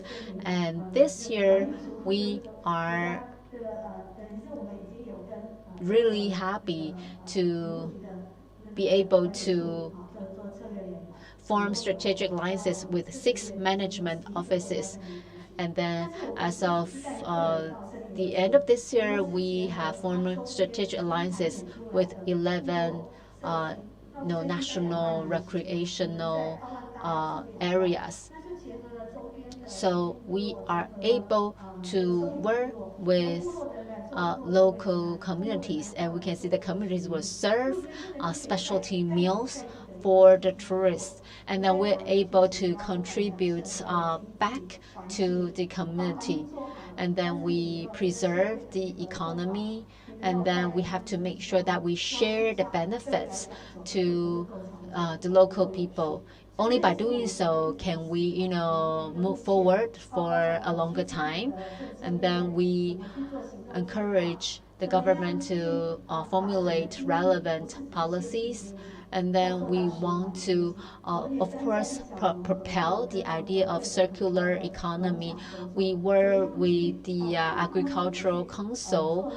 We coach smallholding farmers to contribute to the circular economy. So we have some projects going on. So we are helping different organizations to work with local community. So we why do we want to get this kind of green labels, green certificates from Taiwan, also from the international community?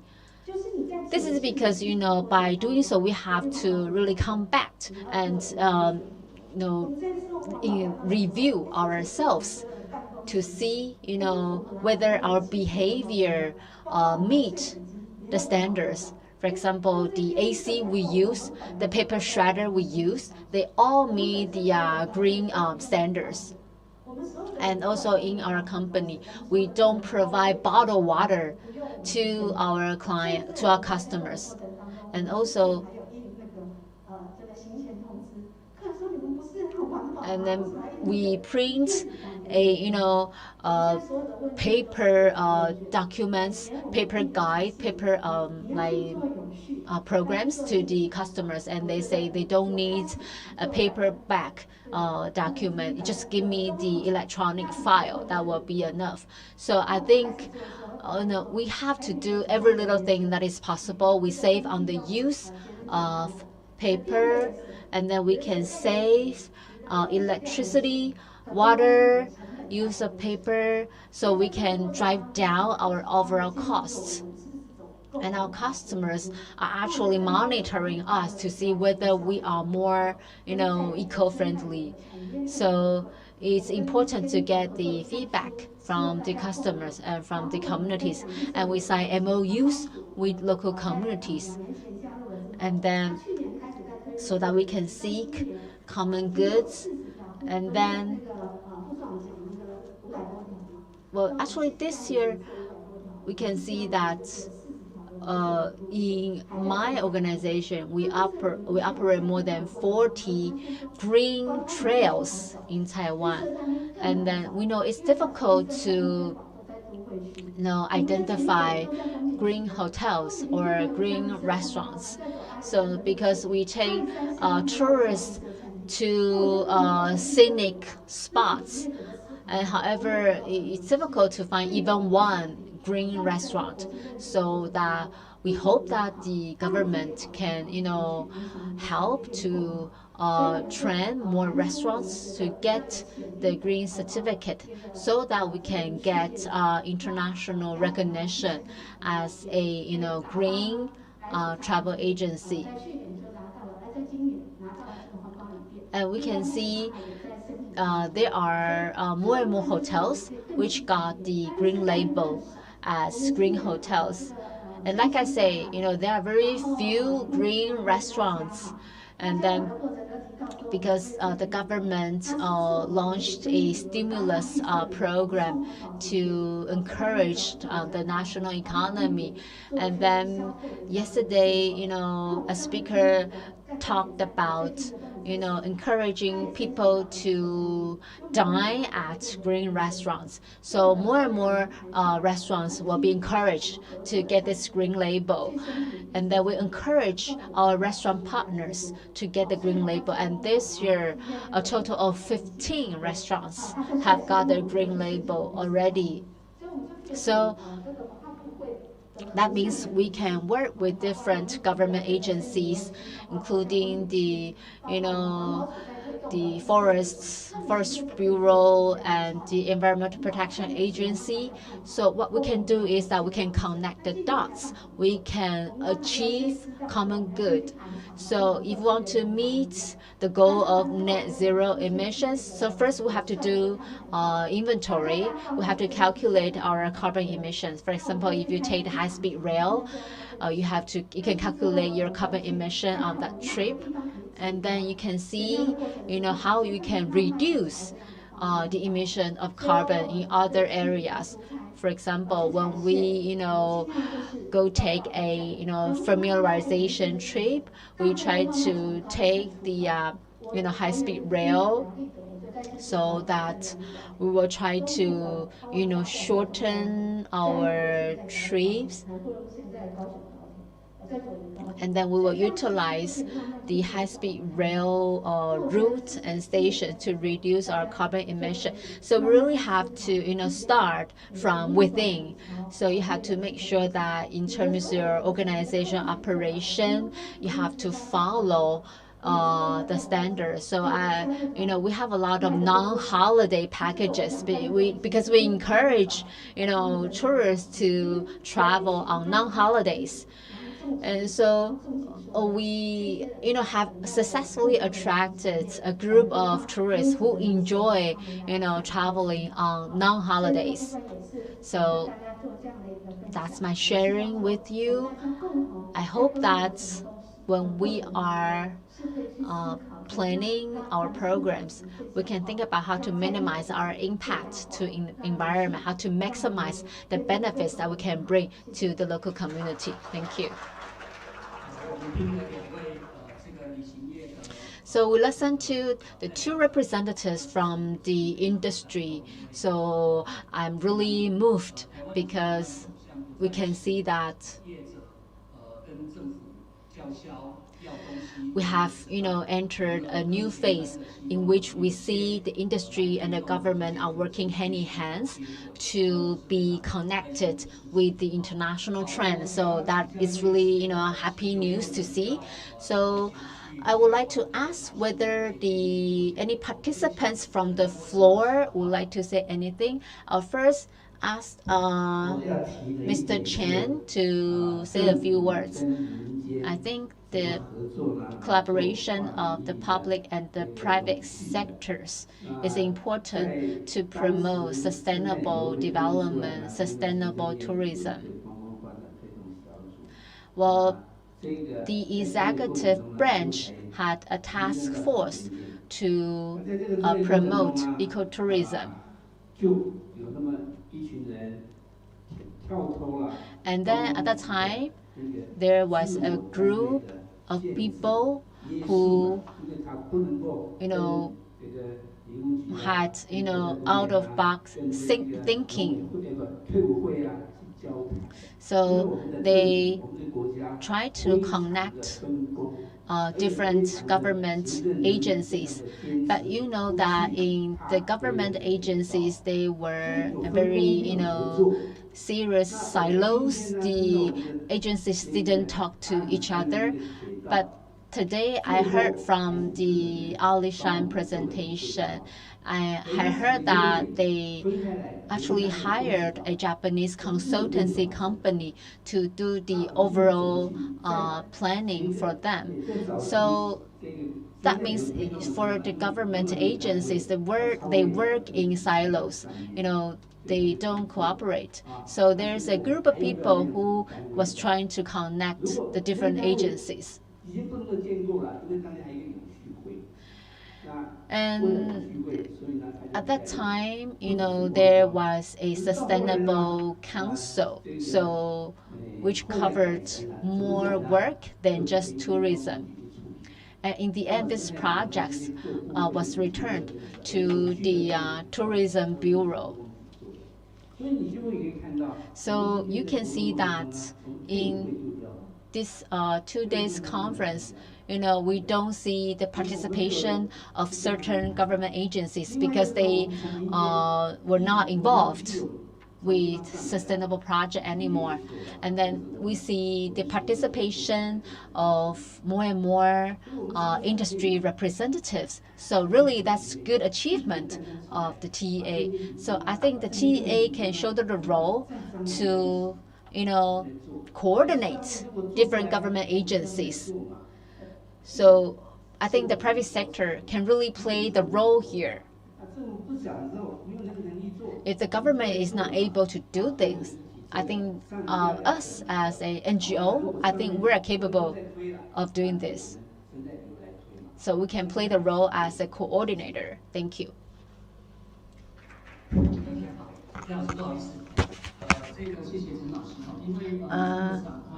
Thank you. Because Masaru-san has another engagement, so perhaps we give him the floor to offer some final comments. Masaru-san, please. Hello. Well, thank you for the presentation. I'm so sorry that I could not be with you until the very end. My suggestion was that ecotourism has been already, as TEA, we have been playing for the last 20 years already. And now with the COVID-19 situation, I think we have come to a great reset period where we need to decide if we want to still invest in the traditional method, or do we also need to invest into the future? I think we are in the very good time to invest in future for the younger people with SDGs, but also with the experiences that we have achieved in the last 2 decades. I have personally enjoyed Taiwan, and there's only one suggestion for Taiwan, because no one has really talked about the food waste, because what we see is of course the carbon footprint is very big, but also what we say is a water footprint.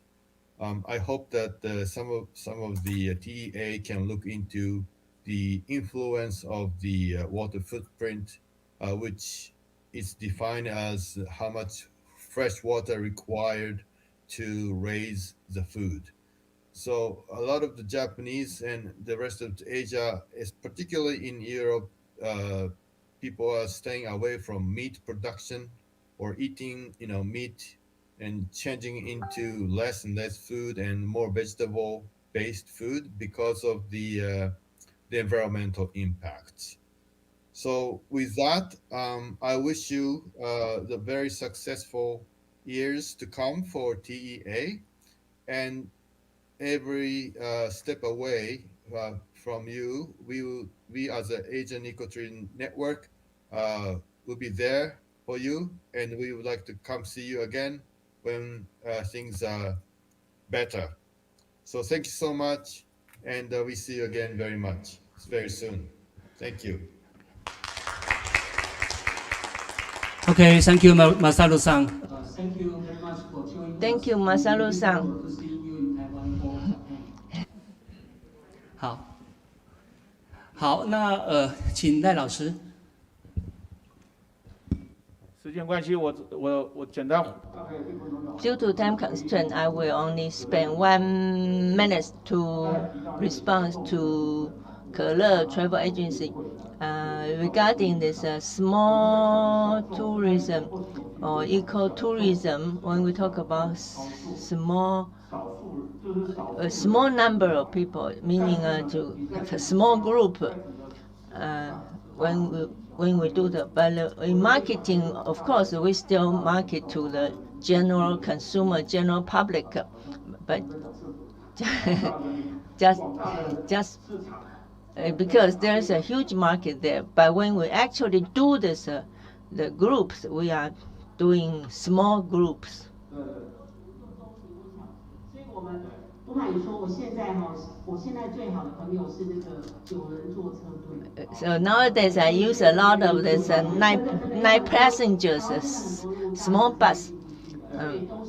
Because in the mountains, many of the roads are too narrow for tour buses to enter.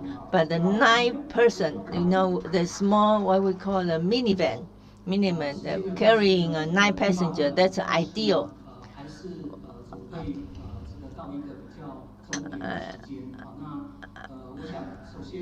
I believe you have a lot of burning issues I want to talk about. However, we have reached the end of the 2-day conferences, and so we will continue to compile this information, what we learned from this conference, and then put it on the web, and also those questions we raised and the wonderful discussions we have had just now. And during the Masaru-san's comment, he talked about 2 major points. Number 1 is what kind of guidelines or standards to follow for people to comply with, or some kind of criteria to certify the relevant activity or practices. I believe it's important to formulate some kind of a framework to improve, to refine the practice of ecotourism. And so Masaru-san also look forward to seeing more efforts from this Taiwan Ecotourism Association. And allow me to offer 1 more minute. Masaru talked about the waste of water and the food. Nowadays, when we do this, we want to entertain our guests. We usually provide a lot of food, a lot of nice drinks, but this is the nature of Taiwanese, by showing your hospitality by offering a lot of food and drink.